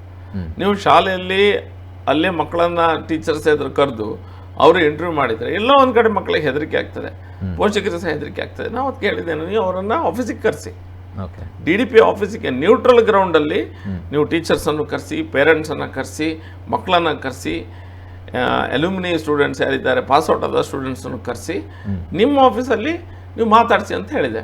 ಇವ್ರು ಏನು ಮಾಡಿದರು? DDPಯನ್ನು ಟ್ರಾನ್ಸ್ಫರ್ ಮಾಡ್ತಾರೆ. ಇವರು DDPಯನ್ನು ಟ್ರಾನ್ಸ್ಫರ್ ಮಾಡಿದ್ದಾರೆ. ಇದಕ್ಕಿಂತ ದೊಡ್ಡ ರಾಜಕೀಯ ಬೇಕಾ? DDP ಗೋ ಟ್ರಾನ್ಸ್ಫರ್ಡ್. ಅಧಿವೇಶನದಲ್ಲಿ ಕೇಳಿದೆ, ನೀವು ಯಾಕೆ DDPಯನ್ನು ಟ್ರಾನ್ಸ್ಫರ್ ಮಾಡಿದ್ರಿ ಅಂತ ಹೇಳಿದ್ರೆ, ಇಲ್ಲ ಅದು ಹಿಂದೆ ಆಗಿತ್ತು ಮುಂದೆ ಆಗಿತ್ತು. ಯಾರ ಹತ್ರ ಇವರು ಇದೆಲ್ಲ ಈ ಕಥೆ ಹೇಳುದು? DDPಯನ್ನು ಇನ್ವೆಸ್ಟಿಗೇಷನ್ ಮಾಡ್ತಿರುವಂಥ DDP ಡಿಪಾರ್ಟ್ಮೆಂಟಿನ ಡಿಸ್ಟ್ರಿಕ್ಟ್ ಹೆಡ್ ಯಾರಿದ್ದಾರೆ, DDP ಇದ್ದಾರೆ, ಅವರನ್ನು ಟ್ರಾನ್ಸ್ಫರ್ ಮಾಡ್ತಾರೆ ಇವರ ಸರ್ಕಾರ. ಹಾಗಾದರೆ ಇವರು ಏನನ್ನ ಅಡಗಿಸಿಡ್ತಾ ಇದ್ದಾರೆ? ಈಗ ಏನೋ ಇನ್ವೆಸ್ಟಿಗೇಷನ್ ಅದು ಇದು ಅಂತ ಮಾಡ್ತಾ ಇದ್ದಾರೆ. ಇನ್ವೆಸ್ಟಿಗೇಷನ್ ಮಾಡ್ತಿರುವಂಥ DDPಯನ್ನು ಇವ್ರು ಯಾಕೆ ಟ್ರಾನ್ಸ್ಫರ್ ಮಾಡಿದ್ರು? ಹಾಗಾದರೆ ಗುಟ್ಟೇನದ್ರದ್ದು? ಹಾಗಾಗಿ ನಮಗೆ ಖಂಡಿತ ಸರ್ಕಾರದಿಂದ ನ್ಯಾಯ ಕೊಡ್ತಾರೆ ಅನ್ನುವಂಥ ಭಾವನೆ ಖಂಡಿತ ಇಲ್ಲ. ಈವಾಗಲೇ ಅವ್ರ ಮಕ್ಕಳನ್ನು ಟಾರ್ಗೆಟ್ ಮಾಡುವಂಥ ಸನ್ನಿವೇಶಗಳು ಇದೆ ಅನ್ನೋದು ನಮಗೆ ತಿಳಿದು ಬಂದಿದೆ. ಕರೆಕ್ಟಾಗಿ ನಮಗೆ ಗೊತ್ತಾದರೆ ಪುನಃ ದೊಡ್ಡ ರೀತಿಯಲ್ಲಿ ಹೋರಾಟ ಮಾಡಬೇಕಾಗುತ್ತೆ. ಎಲ್ಲರೂ ಟಾರ್ಗೆಟಿಂಗ್ ಆಗಿದ್ದು ಹೌದಾದರೆ. ಈಗ IAS ಅಧಿಕಾರಿಯಿಂದ ತನಿಖೆ ನಡೀತಾ ಇದೆ, ಸೊ ಇದರಿಂದ ತಾರ್ಕಿಕ ಅಂತ್ಯ ಸಿಗ್ಬೋದು ಅಂತ ಅನಿಸ್ತಾ ಇಲ್ವಾ? I don't know. IAS officer ಅಧಿಕಾರಿ ಯಾರಿದ್ದಾರೆ, ಒಳ್ಳೆ ಅಧಿಕಾರಿ ಇರ್ಬೋದು, ಒಳ್ಳೆ ರೀತಿಯ ಎಲ್ಲರ ಸ್ಟೇಟ್ಮೆಂಟ್ಸನ್ನು ತೊಗೊಂಡ್ರೆ ಖಂಡಿತ ನ್ಯಾಯ ಸಿಗ್ಬೋದು. ಸ್ಟೇಟ್ಮೆಂಟ್ ಅಂತ ತಗೊಂಡು ಕರೆಕ್ಟಾಗಿ ಮಾಡಿದರೆ. ಇಲ್ಲ ಅದು ರೆಕಾರ್ಡ್ಸ್ ಇಲ್ಲ, ರೆಕಾರ್ಡಿಂಗ್ ಇಲ್ಲ, ವಿಡಿಯೋ ಇಲ್ಲ, ಅದಿಲ್ಲ ಇದಿಲ್ಲ ಅಂತ ಹೇಳಿದ್ರೆ ತಪ್ಪಿಸುವಂಥ ಪ್ರಯತ್ನ ಮಾಡಿದರೆ ಅದು ಆಗುವಂಥ ಸಾಧ್ಯತೆ ಇದೆ. ನಮಗೆ DDPಯನ್ನು ಟ್ರಾನ್ಸ್ಫರ್ ಮಾಡಿದ ಕಾರಣ ನಮಗೆ ಡೌಟ್ ಇದೆ. ಪ್ರಸ್ತುತ ಸರ್ಕಾರ ಈ ಮಕ್ಕಳನ್ನೇ ಇಟ್ಟುಕೊಂಡು ತಮ್ಮ ಸಿದ್ಧಾಂತವನ್ನು ತುರುಕುವಂಥದ್ದು ಅಥವಾ ಮಕ್ಕಳ ಜೊತೆ ರಾಜಕೀಯ ಮಾಡ್ತಾ ಇದ್ದಾರೆ ಅಂತ ಅನಿಸ್ತಾ ಇದೆಯಾ? ಖಂಡಿತ 100ಕ್ಕೆ 100 ಮಕ್ಕಳನ್ನ ಹಿಡ್ಕೊಂಡು ರಾಜಕೀಯ ಮಾಡಲೇಬಾರ್ದು, ಧರ್ಮದ ವಿಷಯ ನಡು ತರಲೇಬಾರ್ದು. ಇದು ಎರಡರನ್ನು ಸಹ ಕಾಂಗ್ರೆಸ್ ಸರ್ಕಾರ ಮತ್ತು ಅವರ ರೈಟ್ ಲೆಫ್ಟ್ ಯಾರೆಲ್ಲ ಇದ್ದಾರೆ ಅವರೆಲ್ಲ ಸೇರಿಕೊಂಡು ಅದಕ್ಕೊಂದು ಉತ್ತೇಜನ ಕೊಡುವಂಥ ಒಂದು ವ್ಯವಸ್ಥೆಯನ್ನು, ಒಂದು ಎನ್ವೈರ್ಮೆಂಟನ್ನು ಇವರು ಕ್ರಿಯೇಟ್ ಮಾಡ್ತಾ ಇದ್ದಾರೆ. ಅಂದರೆ ಮುಂದಿನ ದಿನದಲ್ಲಿ ಎಲ್ಲಾದರೂ ನಮ್ಮ ಮಕ್ಕಳಿಗೆ ಈ ರೀತಿಯ ಒಂದು ವ್ಯವಸ್ಥೆ ಆದರೆ, ನಮ್ಮ ಮಕ್ಕಳಿಗೆ ನಮ್ಮ ಧರ್ಮದ ಮೇಲೆ ಯಾರಾದರೂ ಮಾತಾಡಿದರೆ ನಾವು ಧ್ವನಿ ಎತ್ತಬಾರ್ದು, ನಾವು MLA ಗಳ ಮೇಲೆ ಕೇಸ್ ಹಾಕ್ತೇವೆ, ನಿಮ್ಮನ್ನು ಬಿಡ್ತೇವೆ ಅನ್ನುವಂಥ ಫಿಯರ್ ಸೈಕೋಸಿಸ್ ಹಾಕುವಂಥ ಪ್ರಯತ್ನ ಮಾಡ್ತಾ ಇದ್ದಾರೆ. ಫಿಯರ್ ಸೈಕೋಸಿಸ್ ಹೆದರುವುದಲ್ಲ, ಹಿಂದಿನ ಕಾಲದಲ್ಲಾಯಿತು, ಈಗ ಆಗೋದಿಲ್ಲ. Resurgence of the Hindu mind set is already ಈಗ ದೇಶದಲ್ಲಿ ಇದೆ. ನಾವು ಎಪೊಲಜೆಟಿಕ್ ಹಿಂದೂ ಅಲ್ಲ ಈಗ ಯಾರು ಸಹ, ವಿ ಆರ್ ಆಲ್ ವೆರಿ ಅನ್ಎಪೊಲಜೆಟಿಕ್. ಆದರೆ ಅನ್ಯಾಯ ಮಾಡೋದಿಲ್ಲ. ಮತ್ತೊಂದು ಧರ್ಮದವರ ಬಗ್ಗೆ, ಮತ್ತೊಂದು ಮತ್ತೊಂದು ನಂಬಿಕೆ ಬಗ್ಗೆ ಖಂಡಿತ ಸಹಿಷ್ಣುತೆ ಉಳ್ಳವರು ಹಿಂದೂಗಳು, ಅದೆಲ್ಲ ಮಾಡಲಿಕ್ಕೆ ಖಂಡಿತ ನಾವು ಯಾರೂ ಹೋಗೋದಿಲ್ಲ. ಆದರೆ ನಮಗೆ ಅನ್ಯಾಯ ಆದಾಗ ಸಹ ನೀವು ಒಂದು ಸೌಂಡ್ ಮಾಡಬೇಡಿ ಅಂತ ಹೇಳಿದ್ರೆ ಕಷ್ಟ ಆಗ್ತದೆ. ಓಕೆ, ಸೊ ಹಿಂದುತ್ವದ ಪರವಾಗಿ ಗಟ್ಟಿ ಧ್ವನಿ ಎತ್ತುವಂತಹ ನಾಯಕ ಅಂತ ಹೇಳಿದರೆ ತಾವು ಕರಾವಳಿಯಲ್ಲಿ. ಸೊ ತಾವೇ ರೈಟ್ ಪರ್ಸನ್ ಅಂತ ಅಂದ್ಕೊಂಡು ತಮ್ಮ ಬಳಿ ಪ್ರಶ್ನೆಯನ್ನು ಕೇಳ್ತಾ ಇದ್ದೀನಿ. ಸೊ ಮುಜರಾಯಿ ಇಲಾಖೆಯಲ್ಲಿ ಬರುವಂಥ ಹಣವನ್ನು ಅನ್ಯ ಧರ್ಮಕ್ಕೆ ಬಳಸ್ತಾ ಇದ್ದಾರೆ ಅನ್ನುವಂಥ ಆರೋಪಗಳು ಬಿಜೆಪಿಯ ನಾಯಕರುಗಳದ್ದಿದೆ. ಸೊ ಪ್ರಸ್ತುತ ಸರ್ಕಾರ ಅದನ್ನು ನಡೆಸ್ತಾ ಇದೆ, ಅದೇ ರೀತಿಯಾಗಿ ಮಾಡ್ತಾ ಇದೆ. ಮೊನ್ನೆ ತುಂಬ ನಾವು ಪ್ರಶ್ನೆಗಳನ್ನು ಅವ್ರ ಹತ್ರ ಕೇಳ್ತಾ ಇದ್ದೇವೆ. ಪ್ರಶ್ನೆಗಳಿಗೆ ಕಾಂಗ್ರೆಸ್ ಅಲ್ಲಿ ನಮ್ಮ ಅಧಿವೇಶನದಲ್ಲಿ ಆಲ್ಮೋಸ್ಟ್ ಅವರು ಬುಲ್ಡೋಸ್ ಮಾಡ್ತಾ ಇದ್ದಾರೆ. ಅಂದರೆ ಆಲ್ಮೋಸ್ಟು ಕೆಲವು ವಿಷಯಗಳನ್ನು ಚರ್ಚೆಗೆ ಹಾಕ್ತಾನೆ ಇಲ್ಲ. ಈಗ ಎಂಡೋಮೆಂಟ್ ವಿಷಯ ಬಂದಾಗ ಅದೀಗ ಮೇಲ್ಮನೆಯಲ್ಲಿ ಈಗ ಸೋತಿದೆ, ನಮ್ಮ ಸಂಖ್ಯೆ ಜಾಸ್ತಿ ಇದೆ, ಅದು ಸೋತಿದೆ. ಅದರಲ್ಲಿ ಕೆಲವು ಸಣ್ಣ ಸಣ್ಣ ಕಾಂಪ್ಲಿಕೇಶನ್ಸ್ ಎಲ್ಲ ಇದೆ ಆ್ಯಕ್ಟ್ಗಳಲ್ಲಿ. ಒಂದು ಆ್ಯಕ್ಟಲ್ಲಿ ಆ ಆ್ಯಕ್ಟಿನ ಈ ಸೆಕ್ಷನಲ್ಲಿ ಇರಬೇಕು, ಮೆನ್ಷನ್ ಆಗಿದೆ ಈ ದುಡ್ಡನ್ನು ಸೆಂಟ್ರಲ್ ಪೂಲಿಂದ ಏನು ದುಡ್ಡು ಕಲೆಕ್ಟ್ ಆಗ್ತದೆ ಅದು ಬೇರೆ ರಿಲಿಜಿಯಸ್ ಇನ್ಸ್ಟಿಟ್ಯೂಷನ್ಸ್ ಅಥವಾ ಬೇರೆ ಪುವರ್ ರಿಲಿಜಿಯಸ್ಗೆ ಹೋಗ್ಬೋದು ಅಂತ ಇದೆ. ಬಡತನದಲ್ಲಿರುವಂಥ ಇತರ ಧರ್ಮಗಳಿಗೆ ಅಂತ ಇದೆ. ಅದರಲ್ಲಿ ಹಿಂದೂ ರಿಲಿಜಿಯಸ್ ಇನ್ಸ್ಟಿಟ್ಯೂಷನ್ ಅಂತ ವರ್ಡ್ ಇಲ್ಲ. ಎಲ್ಲೋ ಒಂದು ಕಡೆ ಈಗ ಮಿಸ್ಯೂಸ್ ಆಗ್ತದೆ ಇಲ್ವೋ ಗೊತ್ತಿಲ್ಲ, ನಮಗಿನ್ನೂ ಸಹ ಅದರ ಅವರು ಕರೆಕ್ಟ್ ಕೊಡ್ತಾ ಇಲ್ಲ. ಬಟ್ ಅದನ್ನು ಮಿಸ್ಯೂಸ್ ಮಾಡುವಂಥ ಸಾಧ್ಯತೆಗಳಿರ್ತದೆ ಅನ್ನುವಂಥದ್ದು ನನ್ನ ಭಾವನೆ. ಮತ್ತು ಆರಾಧನಾ ಫಂಡ್ ಏನಿದೆ ನಮಗೀಗ ಬಂದಾಗ, ಆರಾಧನಾ ಫಂಡಿಂದ ಹಿಂದೂ ಮುಸ್ಲಿಂ ಕ್ರಿಶ್ಚಿಯನ್ ಎಲ್ಲ ಇದಕ್ಕೆ ಕೊಡುವಂಥ ಸಾಧ್ಯತೆಗಳಿದೆ. ಆರಾಧನಾ ಫಂಡಿಂದ. ಆರಾಧನಾ ಫಂಡ್ ಎಲ್ಲಿಂದ ಬರ್ತದೆ? ಈ ದೇವಸ್ಥಾನದ ಪರ್ಸೆಂಟೇಜ್ ಟ್ಯಾಕ್ಸ್ ಏನು ಆರಾಧನಾ ಫಂಡಿಗೆ ಹೋಗ್ತದೆ? ಇದೆಲ್ಲ ಪ್ರಶ್ನೆಗಳಿಗೆ ಸರ್ಕಾರ ಉತ್ತರ ಕೊಡಬೇಕಾಗಿದೆ. ಸೊ ರೀಸೆಂಟಾಗಿ ಬಂದಿರುವಂತಹ ರಾಜ್ಯ ಸರ್ಕಾರದ ಬಜೆಟನ್ನು ಕೂಡ ಗಮನಿಸೋದಾದರೆ ಅದರಲ್ಲೂ ಕೂಡ ಬಿಜೆಪಿ ನಾಯಕರ ವಿರೋಧ ಇತ್ತು. ಹಜ್ ಭವನ ನಿರ್ಮಾಣಕ್ಕೆ 10 ಕೋಟಿಯನ್ನು ಕರಾವಳಿಗೆ ನೀಡಿದ್ದಾರೆ. ಕ್ರಿಶ್ಚಿಯನ್ ಸಮುದಾಯಕ್ಕೆ ಬೇಕಾದಂಥ ಹಲವಾರು ಕೋಟಿಯ ಅನುದಾನವನ್ನು ನೀಡಿದ್ದಾರೆ. ಸೊ ಹಿಂದೂಗಳಿಗೆ ಬೇಕಾದಂಥ ಅನುದಾನಗಳು ಇಲ್ಲ ಅನ್ನುವಂಥ ಆರೋಪಗಳಿದೆ. ನೋಡಿ, ಇದು ಬಜೆಟ್ಟು, ಸಿದ್ದರಾಮಯ್ಯ ಬಜೆಟ್ಟು ಭಯಂಕರ ಕಾಂಪ್ಲಿಕೇಟೆಡ್. ಅದು ಎಲ್ಲರನ್ನ ಒಂದು ಮಂಕು ಬೂದಿ ಎರಚುವಂಥ ಒಂದು ಬಜೆಟನ್ನು ಅವರು ಮಾಡ್ತಾರೆ ಪ್ರತಿ ಸತಿ. ನೋಡಿ, ಬಜೆಟಲ್ಲಿ GSTP ರೇಟ್ ಅಂತ ಇರ್ತದೆ, gross state domestic product, GDP ಏನೇನು ಹೇಳ್ತೇವೆ, ಸ್ಟೇಟಿಗೆ GSTP ರೇಟನ್ನು ನಾವು ಜಾಸ್ತಿ ತೋರಿಸ್ಲಿಕ್ಕಾದರೆ ನಮಗೆ ಲೋನ್ ತೆಗಿಲಿಕ್ಕೆ ಸುಲಭ ಆಗ್ತದೆ ಕೆಲವು ಸತಿ ಬ್ಲೋಟ್ ಮಾಡಿ. ಈಗ ನಿಮಗೆ ಕ್ಯಾಪಿಟಲ್ ಸ್ಪೆಂಡಿಂಗ್ ಅಂತ ನಾವು ಮಾಡಬೇಕು. ಕ್ಯಾಪಿಟಲ್ ಸ್ಪೆಂಡಿಂಗ್ ಎಲ್ಲಾಗೋದು ಇನ್ಫ್ರಾಸ್ಟ್ರಕ್ಚರ್ ಡೆವಲಪ್ಮೆಂಟ್ ಮೇಲೆ ಕ್ಯಾಪಿಟಲ್ ಸ್ಪೆಂಡಿಂಗ್ ಆಗಬೇಕು. ಅವ್ರು ಫಸ್ಟ್ ಬಜೆಟಲ್ಲಿ ಮುಖ್ಯಮಂತ್ರಿಯವರು ಬೊಮ್ಮಾಯಿ ಅವರು ಆಗಿನ ಮುಖ್ಯಮಂತ್ರಿಗಳು ಮಾಡಿದ ಬಜೆಟು ಪುನಃ ಇವರು 3 ಮಂತ್ಸ್ ಆದಮೇಲೆ ಬಜೆಟ್ ಮಾಡ್ತಾರೆ. 3 ಮಂತ್ಸ್ನ ಗ್ಯಾಪಲ್ಲಿ GSTP ರೇಟು ಬ್ಲೋಟ್ ಆಗ್ತದೆ, ದೊಡ್ಡದಾಗ್ತದೆ. ಯಾವುದೇ ರೀತಿಯ ಕ್ಯಾಪಿಟಲ್ ಸ್ಪೆಂಡಿಂಗ್ ಇಲ್ಲ. ಇನ್ನೂ ಸಹ ಕ್ಯಾಪಿಟಲ್ ಸ್ಪೆಂಡಿಂಗ್ ಇಲ್ಲ ಅಂದರೆ ಡೆವಲಪ್ಮೆಂಟ್ ವರ್ಕ್ ಆಗ್ತಾ ಇಲ್ಲ. ಇಡೀ ಕರ್ನಾಟಕ ರಾಜ್ಯದಲ್ಲಿ ಎಲ್ಲೇ ಒಂದು ಕಡೆ ಡೆವಲಪ್ಮೆಂಟ್ ವರ್ಕ್ ಆಗ್ತಾ ಇಲ್ಲ. ಘೋಷಣೆಗಳು ಆಗ್ತಾ ಉಂಟು, ಆರ್ಡರ್ಸ್ ಬರ್ತಾ ಉಂಟು, ಲೆಟರ್ಸು ಎಲ್ಲೇ ಕೆಲವು ಸರಿ ಅಡ್ಮಿನಿಸ್ಟ್ರೇಟಿವ್ ಅಪ್ರೋಚ್ ಸಿಗ್ತಾ ಇಲ್ಲ, ಕೆಲವು ಸತಿ ದುಡ್ಡು ರಿಲೀಸ್ ಆಗ್ತಾ ಇಲ್ಲ, ಯಾವುದೇ ಸ್ಕೀಮ್ಗಳು ಸಹ ವರ್ಕ್ ಆಗ್ತಾ ಇಲ್ಲ. ಯಾವುದೇ ಕ್ಷೇತ್ರದಲ್ಲಿ ಒಂದು ಸಣ್ಣ ಇದು ಸಹ ಕೆಲಸ ಆಗ್ತಾ ಇಲ್ಲ. ಮೈನಾರಿಟೀಸಿಗೆ ಮಾತ್ರ ಇವರು ಸ್ವಲ್ಪ ರಿಲೀಸನ್ನು ಮಾಡಿದ್ದಾರೆ. ಫ್ಯೂ ಥೌಸಂಡ್ ಕ್ರೋರ್ಸನ್ನು ಮೈನಾರಿಟಿಗೆ ರಿಲೀಸ್ ಮಾಡಿದ್ದಾರೆ. ಈಗ ವಕ್ಫಿಗೆ 300 ಕೋಟಿ, ವಕ್ಫಿನ ಜಾಗ ಏನಿದೆ ಅದಕ್ಕೆಲ್ಲ ಕಂಪೌಂಡ್ ಹಾಕಲಿಕ್ಕೆ ಎಷ್ಟೋ ಕೋಟಿ, ಮತ್ತೊಂದು 300 ಕ್ರೋರ್ಸ್ ಫಾರ್ ಸಮಥಿಂಗ್ ಎಲ್ಸನ್ನು ರಿಲೀಸ್ ಮಾಡಿದ್ದಾರೆ. ಕ್ರಿಶ್ಚಿಯನ್ಸಿಗೆ ಇಷ್ಟನ್ನು ರಿಲೀಸ್ ಮಾಡಿದ್ದಾರೆ ಯೂನಿಟಿಗೆ. ಹಿಂದೂಗಳಿಗೆ ಏನು ರಿಲೀಸ್ ಮಾಡಲಿಲ್ಲ. ಯಾಕೆ ಹೇಳ್ತಾ ಇದೆ ಅಂತ ಹೇಳಿದರೆ, 100 ಕೋಟಿ ಆಂಜನಾದ್ರಿ ಡೆವಲಪ್ಮೆಂಟಿಗೆ ಅಂತ ಹೇಳಿದ್ರು. ಅದು ಬೊಮ್ಮಾಯಿರುವಂಥ ಸಮಯದಲ್ಲಿ ಅನೌನ್ಸ್ ಆಗಿದ್ದಂಥ ಬಜೆಟ್, ಇದರಲ್ಲಿ ಅನೌನ್ಸ್ ಆಗಿದ್ದಂಥ ಸ್ಕೀಮ್, ಅದನ್ನು ಇವರು ಕಂಟಿನ್ಯೂ ಮಾಡಿದರು. ಎರಡನೇದಾಗಿ ಈ ವಕ್ಫಿಗೆ ಕೊಡ್ಬೋದು ಅಥವಾ ಕ್ರಿಶ್ಚಿಯನ್ಸಿಗೆ ಕೊಡ್ಬೋದು, ಎಲ್ಲಿಂದ ಕೊಡ್ತಾ ಇದ್ದಾರೆ, ಅದು ನಮ್ಮೆಲ್ಲರ ಟ್ಯಾಕ್ಸ್, ಒಬ್ಬರ ಟ್ಯಾಕ್ಸ್ ಅಲ್ಲ. ದೇವಸ್ಥಾನಕ್ಕೆ ಏನು ಕೊಡ್ತಾ ಇದ್ದಾರೆ ಇವರು? ದೇವಸ್ಥಾನಕ್ಕೆ ಖಾಲಿ ಮ್ಯಾನೇಜ್ಮೆಂಟ್ ರೂಲ್ಸನ್ನು ಆಚೆ ಚೇಂಜ್ ಮಾಡ್ತಾರೆ. ದೇವಸ್ಥಾನದ ದುಡ್ಡು ನಮ್ಮದೇ, ಟ್ಯಾಕ್ಸ್ ಅಲ್ಲದು. ನಾವು ಕಾಣಿಕೆ ಹಾಕಿದಂಥ ದುಡ್ಡು, ನಾವಲ್ಲಿ ಸೇವೆ ಮಾಡಿದಂಥ ದುಡ್ಡು ಏನಿದೆ ಅದೇ ದುಡ್ಡನ್ನು ಇವರು ತಿರುಗಿಸ್ತಾ ಇದ್ದಾರೆ ಅಲ್ಲಿಯೇ. ಇವ್ರ ಕೈಯಿಂದ ಏನಾದರೂ ಎಕ್ಸ್ಟ್ರಾ ಬೇರೆ ನೀವು ಟ್ರೆಜರಿಯಿಂದ ಇದಕ್ಕೆ ಕೊಟ್ಟರೆ ಬೇರೆ ವಿಷಯ, ದೇವಸ್ಥಾನಕ್ಕೆ ಕೊಟ್ಟರೆ ಬೇರೆ ವಿಷಯ. ಅದಾಗ್ತಾ ಇಲ್ಲ. ನಮ್ಮಲ್ಲಿರುವ ದುಡ್ಡನ್ನೇ ನಾವು ಟರ್ನ್ ಓವರ್ ಮಾಡಿ ಏನೋ ಒಂದು ನಿಮಗೆ ಅದು ಕೊಟ್ಟಿದೆ ಇದು ಕೊಟ್ಟಿದೆ ಅಂತ ಹೇಳ್ತಾ ಇದ್ದಾರೆ. ನಿಮಗೆ ಗೊತ್ತಾಯ್ತು ಅಂತ ಯೋಚನೆ ಮಾಡ್ತಿದ್ದೇನೆ. ಅದೇ ಚರ್ಚು ಮಸೀದಿಗಳಿಗಿಲ್ಲದಂಥ ನಿರ್ಬಂಧಗಳು ದೇವಸ್ಥಾನಗಳಿಗೆ ಯಾಕೆ ಅಂತ ಹೇಳಿ, ಚರ್ಚ್ ಮಸೀದಿಯಿಂದ ಯಾವುದೇ ರೀತಿಯಾದಂತಹ ತೆರಿಗೆಯನ್ನ ಅಥವಾ 5%, 10% ಸರ್ಕಾರಕ್ಕೆ ನೀಡಿ ಅಂತ ಕೇಳ್ತಾ ಇಲ್ಲ, ದೇವಸ್ಥಾನಗಳಿಗೆ ಮಾತ್ರ ಕೇಳ್ತಾ ಇದ್ದಾರೆ. ಇದನ್ನ ಒಪ್ಪುವಂಥದ್ದು ಇದನ್ನು ಒಪ್ಪಲಿಕ್ಕೆ ಸಾಧ್ಯನೇ ಇಲ್ಲ. ಹಿಂದೂ ಸಮಾಜ ಸಹ ಇದನ್ನು ವಿರೋಧಿಸ್ತದೆ, ಬಿಜೆಪಿ ಸಹ ಇದನ್ನು ವಿರೋಧಿಸ್ತದೆ. ಇದು ಖಂಡಿತ ಒಪ್ಪುವಂಥ ವಿಷಯ ಅಲ್ವೇ ಅಲ್ಲ. ನಮಗೆ ನೀವು ಇದನ್ನ ಮ್ಯಾನೇಜ್ ಮಾಡಲಿಕ್ಕೆ ನೀವು ಯಕ್ಷಕರಿಂದ ಬೇರೆ ಹಣ ಕೊಟ್ಟರೆ ಒಂದು ವಿಷಯ, ನೀವು ನಮ್ಮ ಹಣವನ್ನೇ ಪುನಃ ನಮಗೆ ಯೂಸ್ ಮಾಡಲಿಕ್ಕೆ ಬೇರೆ ಬೇರೆ ರೂಲ್ಸ್ ಮಾಡ್ತೀರಿ, ಪುನಃ ಅಲ್ಲಿಂದ ತೆಗಿಲಿಕ್ಕೆ ಬೇರೆ ವ್ಯವಸ್ಥೆ ಮಾಡ್ತೀರಿ ಅಂತ ಹೇಳಿದ್ರೆ ಒಪ್ಕೊಳ್ಳಿಕ್ಕೆ ಸಾಧ್ಯ ಇಲ್ಲ. ಓಕೆ, ಸೊ ಕೊನೆಯದಾಗಿ ಕೇಳೋದಾದ್ರೆ, ಹೇಗೂ ಲೋಕಸಭಾ ಚುನಾವಣೆ ಬರ್ತಾ ಇದೆ. ಸೊ ಮುಂದಿನ ಚುನಾವಣೆಯ ಅಜೆಂಡಾ ಅಥವಾ ಘೋಷಣೆ ಹಿಂದುತ್ವ ವರ್ಸಸ್ ಕಾಂಗ್ರೆಸ್ ಅಂತ ಬರ್ತಾ ಇದೆಯಾ ಅಂತೇಳಿ. ಸೊ ಬಿಜೆಪಿ ವರ್ಸಸ್ ಕಾಂಗ್ರೆಸ್ ಬದಲಾಗಿ ಹಿಂದುತ್ವ ವರ್ಸಸ್ ಕಾಂಗ್ರೆಸ್ ಅನ್ನುವಂಥದ್ದನ್ನು ಎಕ್ಸ್ಪೆಕ್ಟ್ ಮಾಡ್ಬೋದಾ ಕರಾವಳಿ? It's development versus Congress, Hindutva versus Congress, ಇದು ಎಲ್ಲದೂ ಬರ್ತದೆ. Hindutva is always all encompassing. ನಾವು ಎಲ್ಲವನ್ನ ಜೋಡಿಸ್ಕೊಂಡು ಹೋಗುದೇ ಹಿಂದುತ್ವ. ಹಿಂದುತ್ವ ಅಂದ್ರೆ ಮತ್ತೆ ಯಾರನ್ನ ಮುಸಲ್ಮಾನರನ್ನ ಕ್ರಿಸ್ತರನ್ನ ಬಿಟ್ಟು ಹೋಗುವಂಥದ್ದಲ್ಲ. ಈಗ ಮೋದಿಯವರ ಸ್ಕೀಮ್ ಏನಿದೆ, ಮೋದಿಜಿಯವರ ಪ್ರತಿಯೊಂದು ಸ್ಕೀಮ್ ಸಹ ಪ್ರತಿಯೊಬ್ಬ ವ್ಯಕ್ತಿಗೆ ಸಿಗ್ತದೆ. ಖಾಲಿ ಹಿಂದೂಗಳಿಗೆ ಮಾತ್ರ ಅಂತಲ್ಲ, ಮುಸಲ್ಮಾನರಿಗೂ ಸಿಗ್ತದೆ, ಕ್ರೈಸ್ತರಿಗೂ ಸಿಗ್ತದೆ. ಸರ್ಕಾರದ ವ್ಯವಸ್ಥೆಯಲ್ಲಿ ಎಲ್ಲ ಸ್ಕೀಮ್ಸ್ ಏನಿದೆ ಎಲ್ಲ ವ್ಯಕ್ತಿಗಳಿಗೆ ಮುಟ್ಟಿಸುವಂಥ ಪ್ರಯತ್ನ ನಮ್ಮ ಸರ್ಕಾರದಿಂದ ಆಗಿದೆ. ಮಾತ್ರ ನಾವು ವೆರಿ ಕ್ಲಿಯರ್ ಇದ್ದೇವೆ, ಒಂದು ಕಣ್ಣಿಗೆ ಸುಣ್ಣ ಒಂದು ಕಣ್ಣಿಗೆ ಬೆಣ್ಣೆ ಹಾಕುವಂಥ ವ್ಯವಸ್ಥೆ ನಮ್ಮಲ್ಲಿಲ್ಲ. ಎಲ್ಲರನ್ನ ಸಹ ಈಕ್ವಲಿ ನೋಡುವಂಥ ವ್ಯವಸ್ಥೆ ನಮ್ಮ ಸರ್ಕಾರದ ಪಾಲಿಸಿಯಲ್ಲಿ ಇದೆ. Yes, thank you sir. ಇಷ್ಟು ಹೊತ್ತು ನಮ್ಮ ಜೊತೆ ಇವತ್ತಿನ ಫೇಸ್ ಟು ಫೇಸ್ ಕಾರ್ಯಕ್ರಮದಲ್ಲಿ, ಅದು ಕೂಡ ಕರಾವಳಿಯ ಹಿಂದುತ್ವದ ಕುರಿತಾಗಿ ಗಟ್ಟಿ ಧ್ವನಿಯನ್ನು ಎಲ್ಲೂ ಕೂಡ ಮೊಳಗಿಸಿದ್ದಾರೆ. So thank you so much ನಮ್ಮ ಜೊತೆ ಕಾರ್ಯಕ್ರಮದಲ್ಲಿ ಭಾಗವಹಿಸಿರೋದಕ್ಕೆ. ಸೊ ಧನ್ಯವಾದಗಳು. Thank you. ಸೊ ಇದಾಗಿತ್ತು ಇವತ್ತಿನ ಫೇಸ್ ಟು ಫೇಸ್ ವಿಶೇಷತೆ.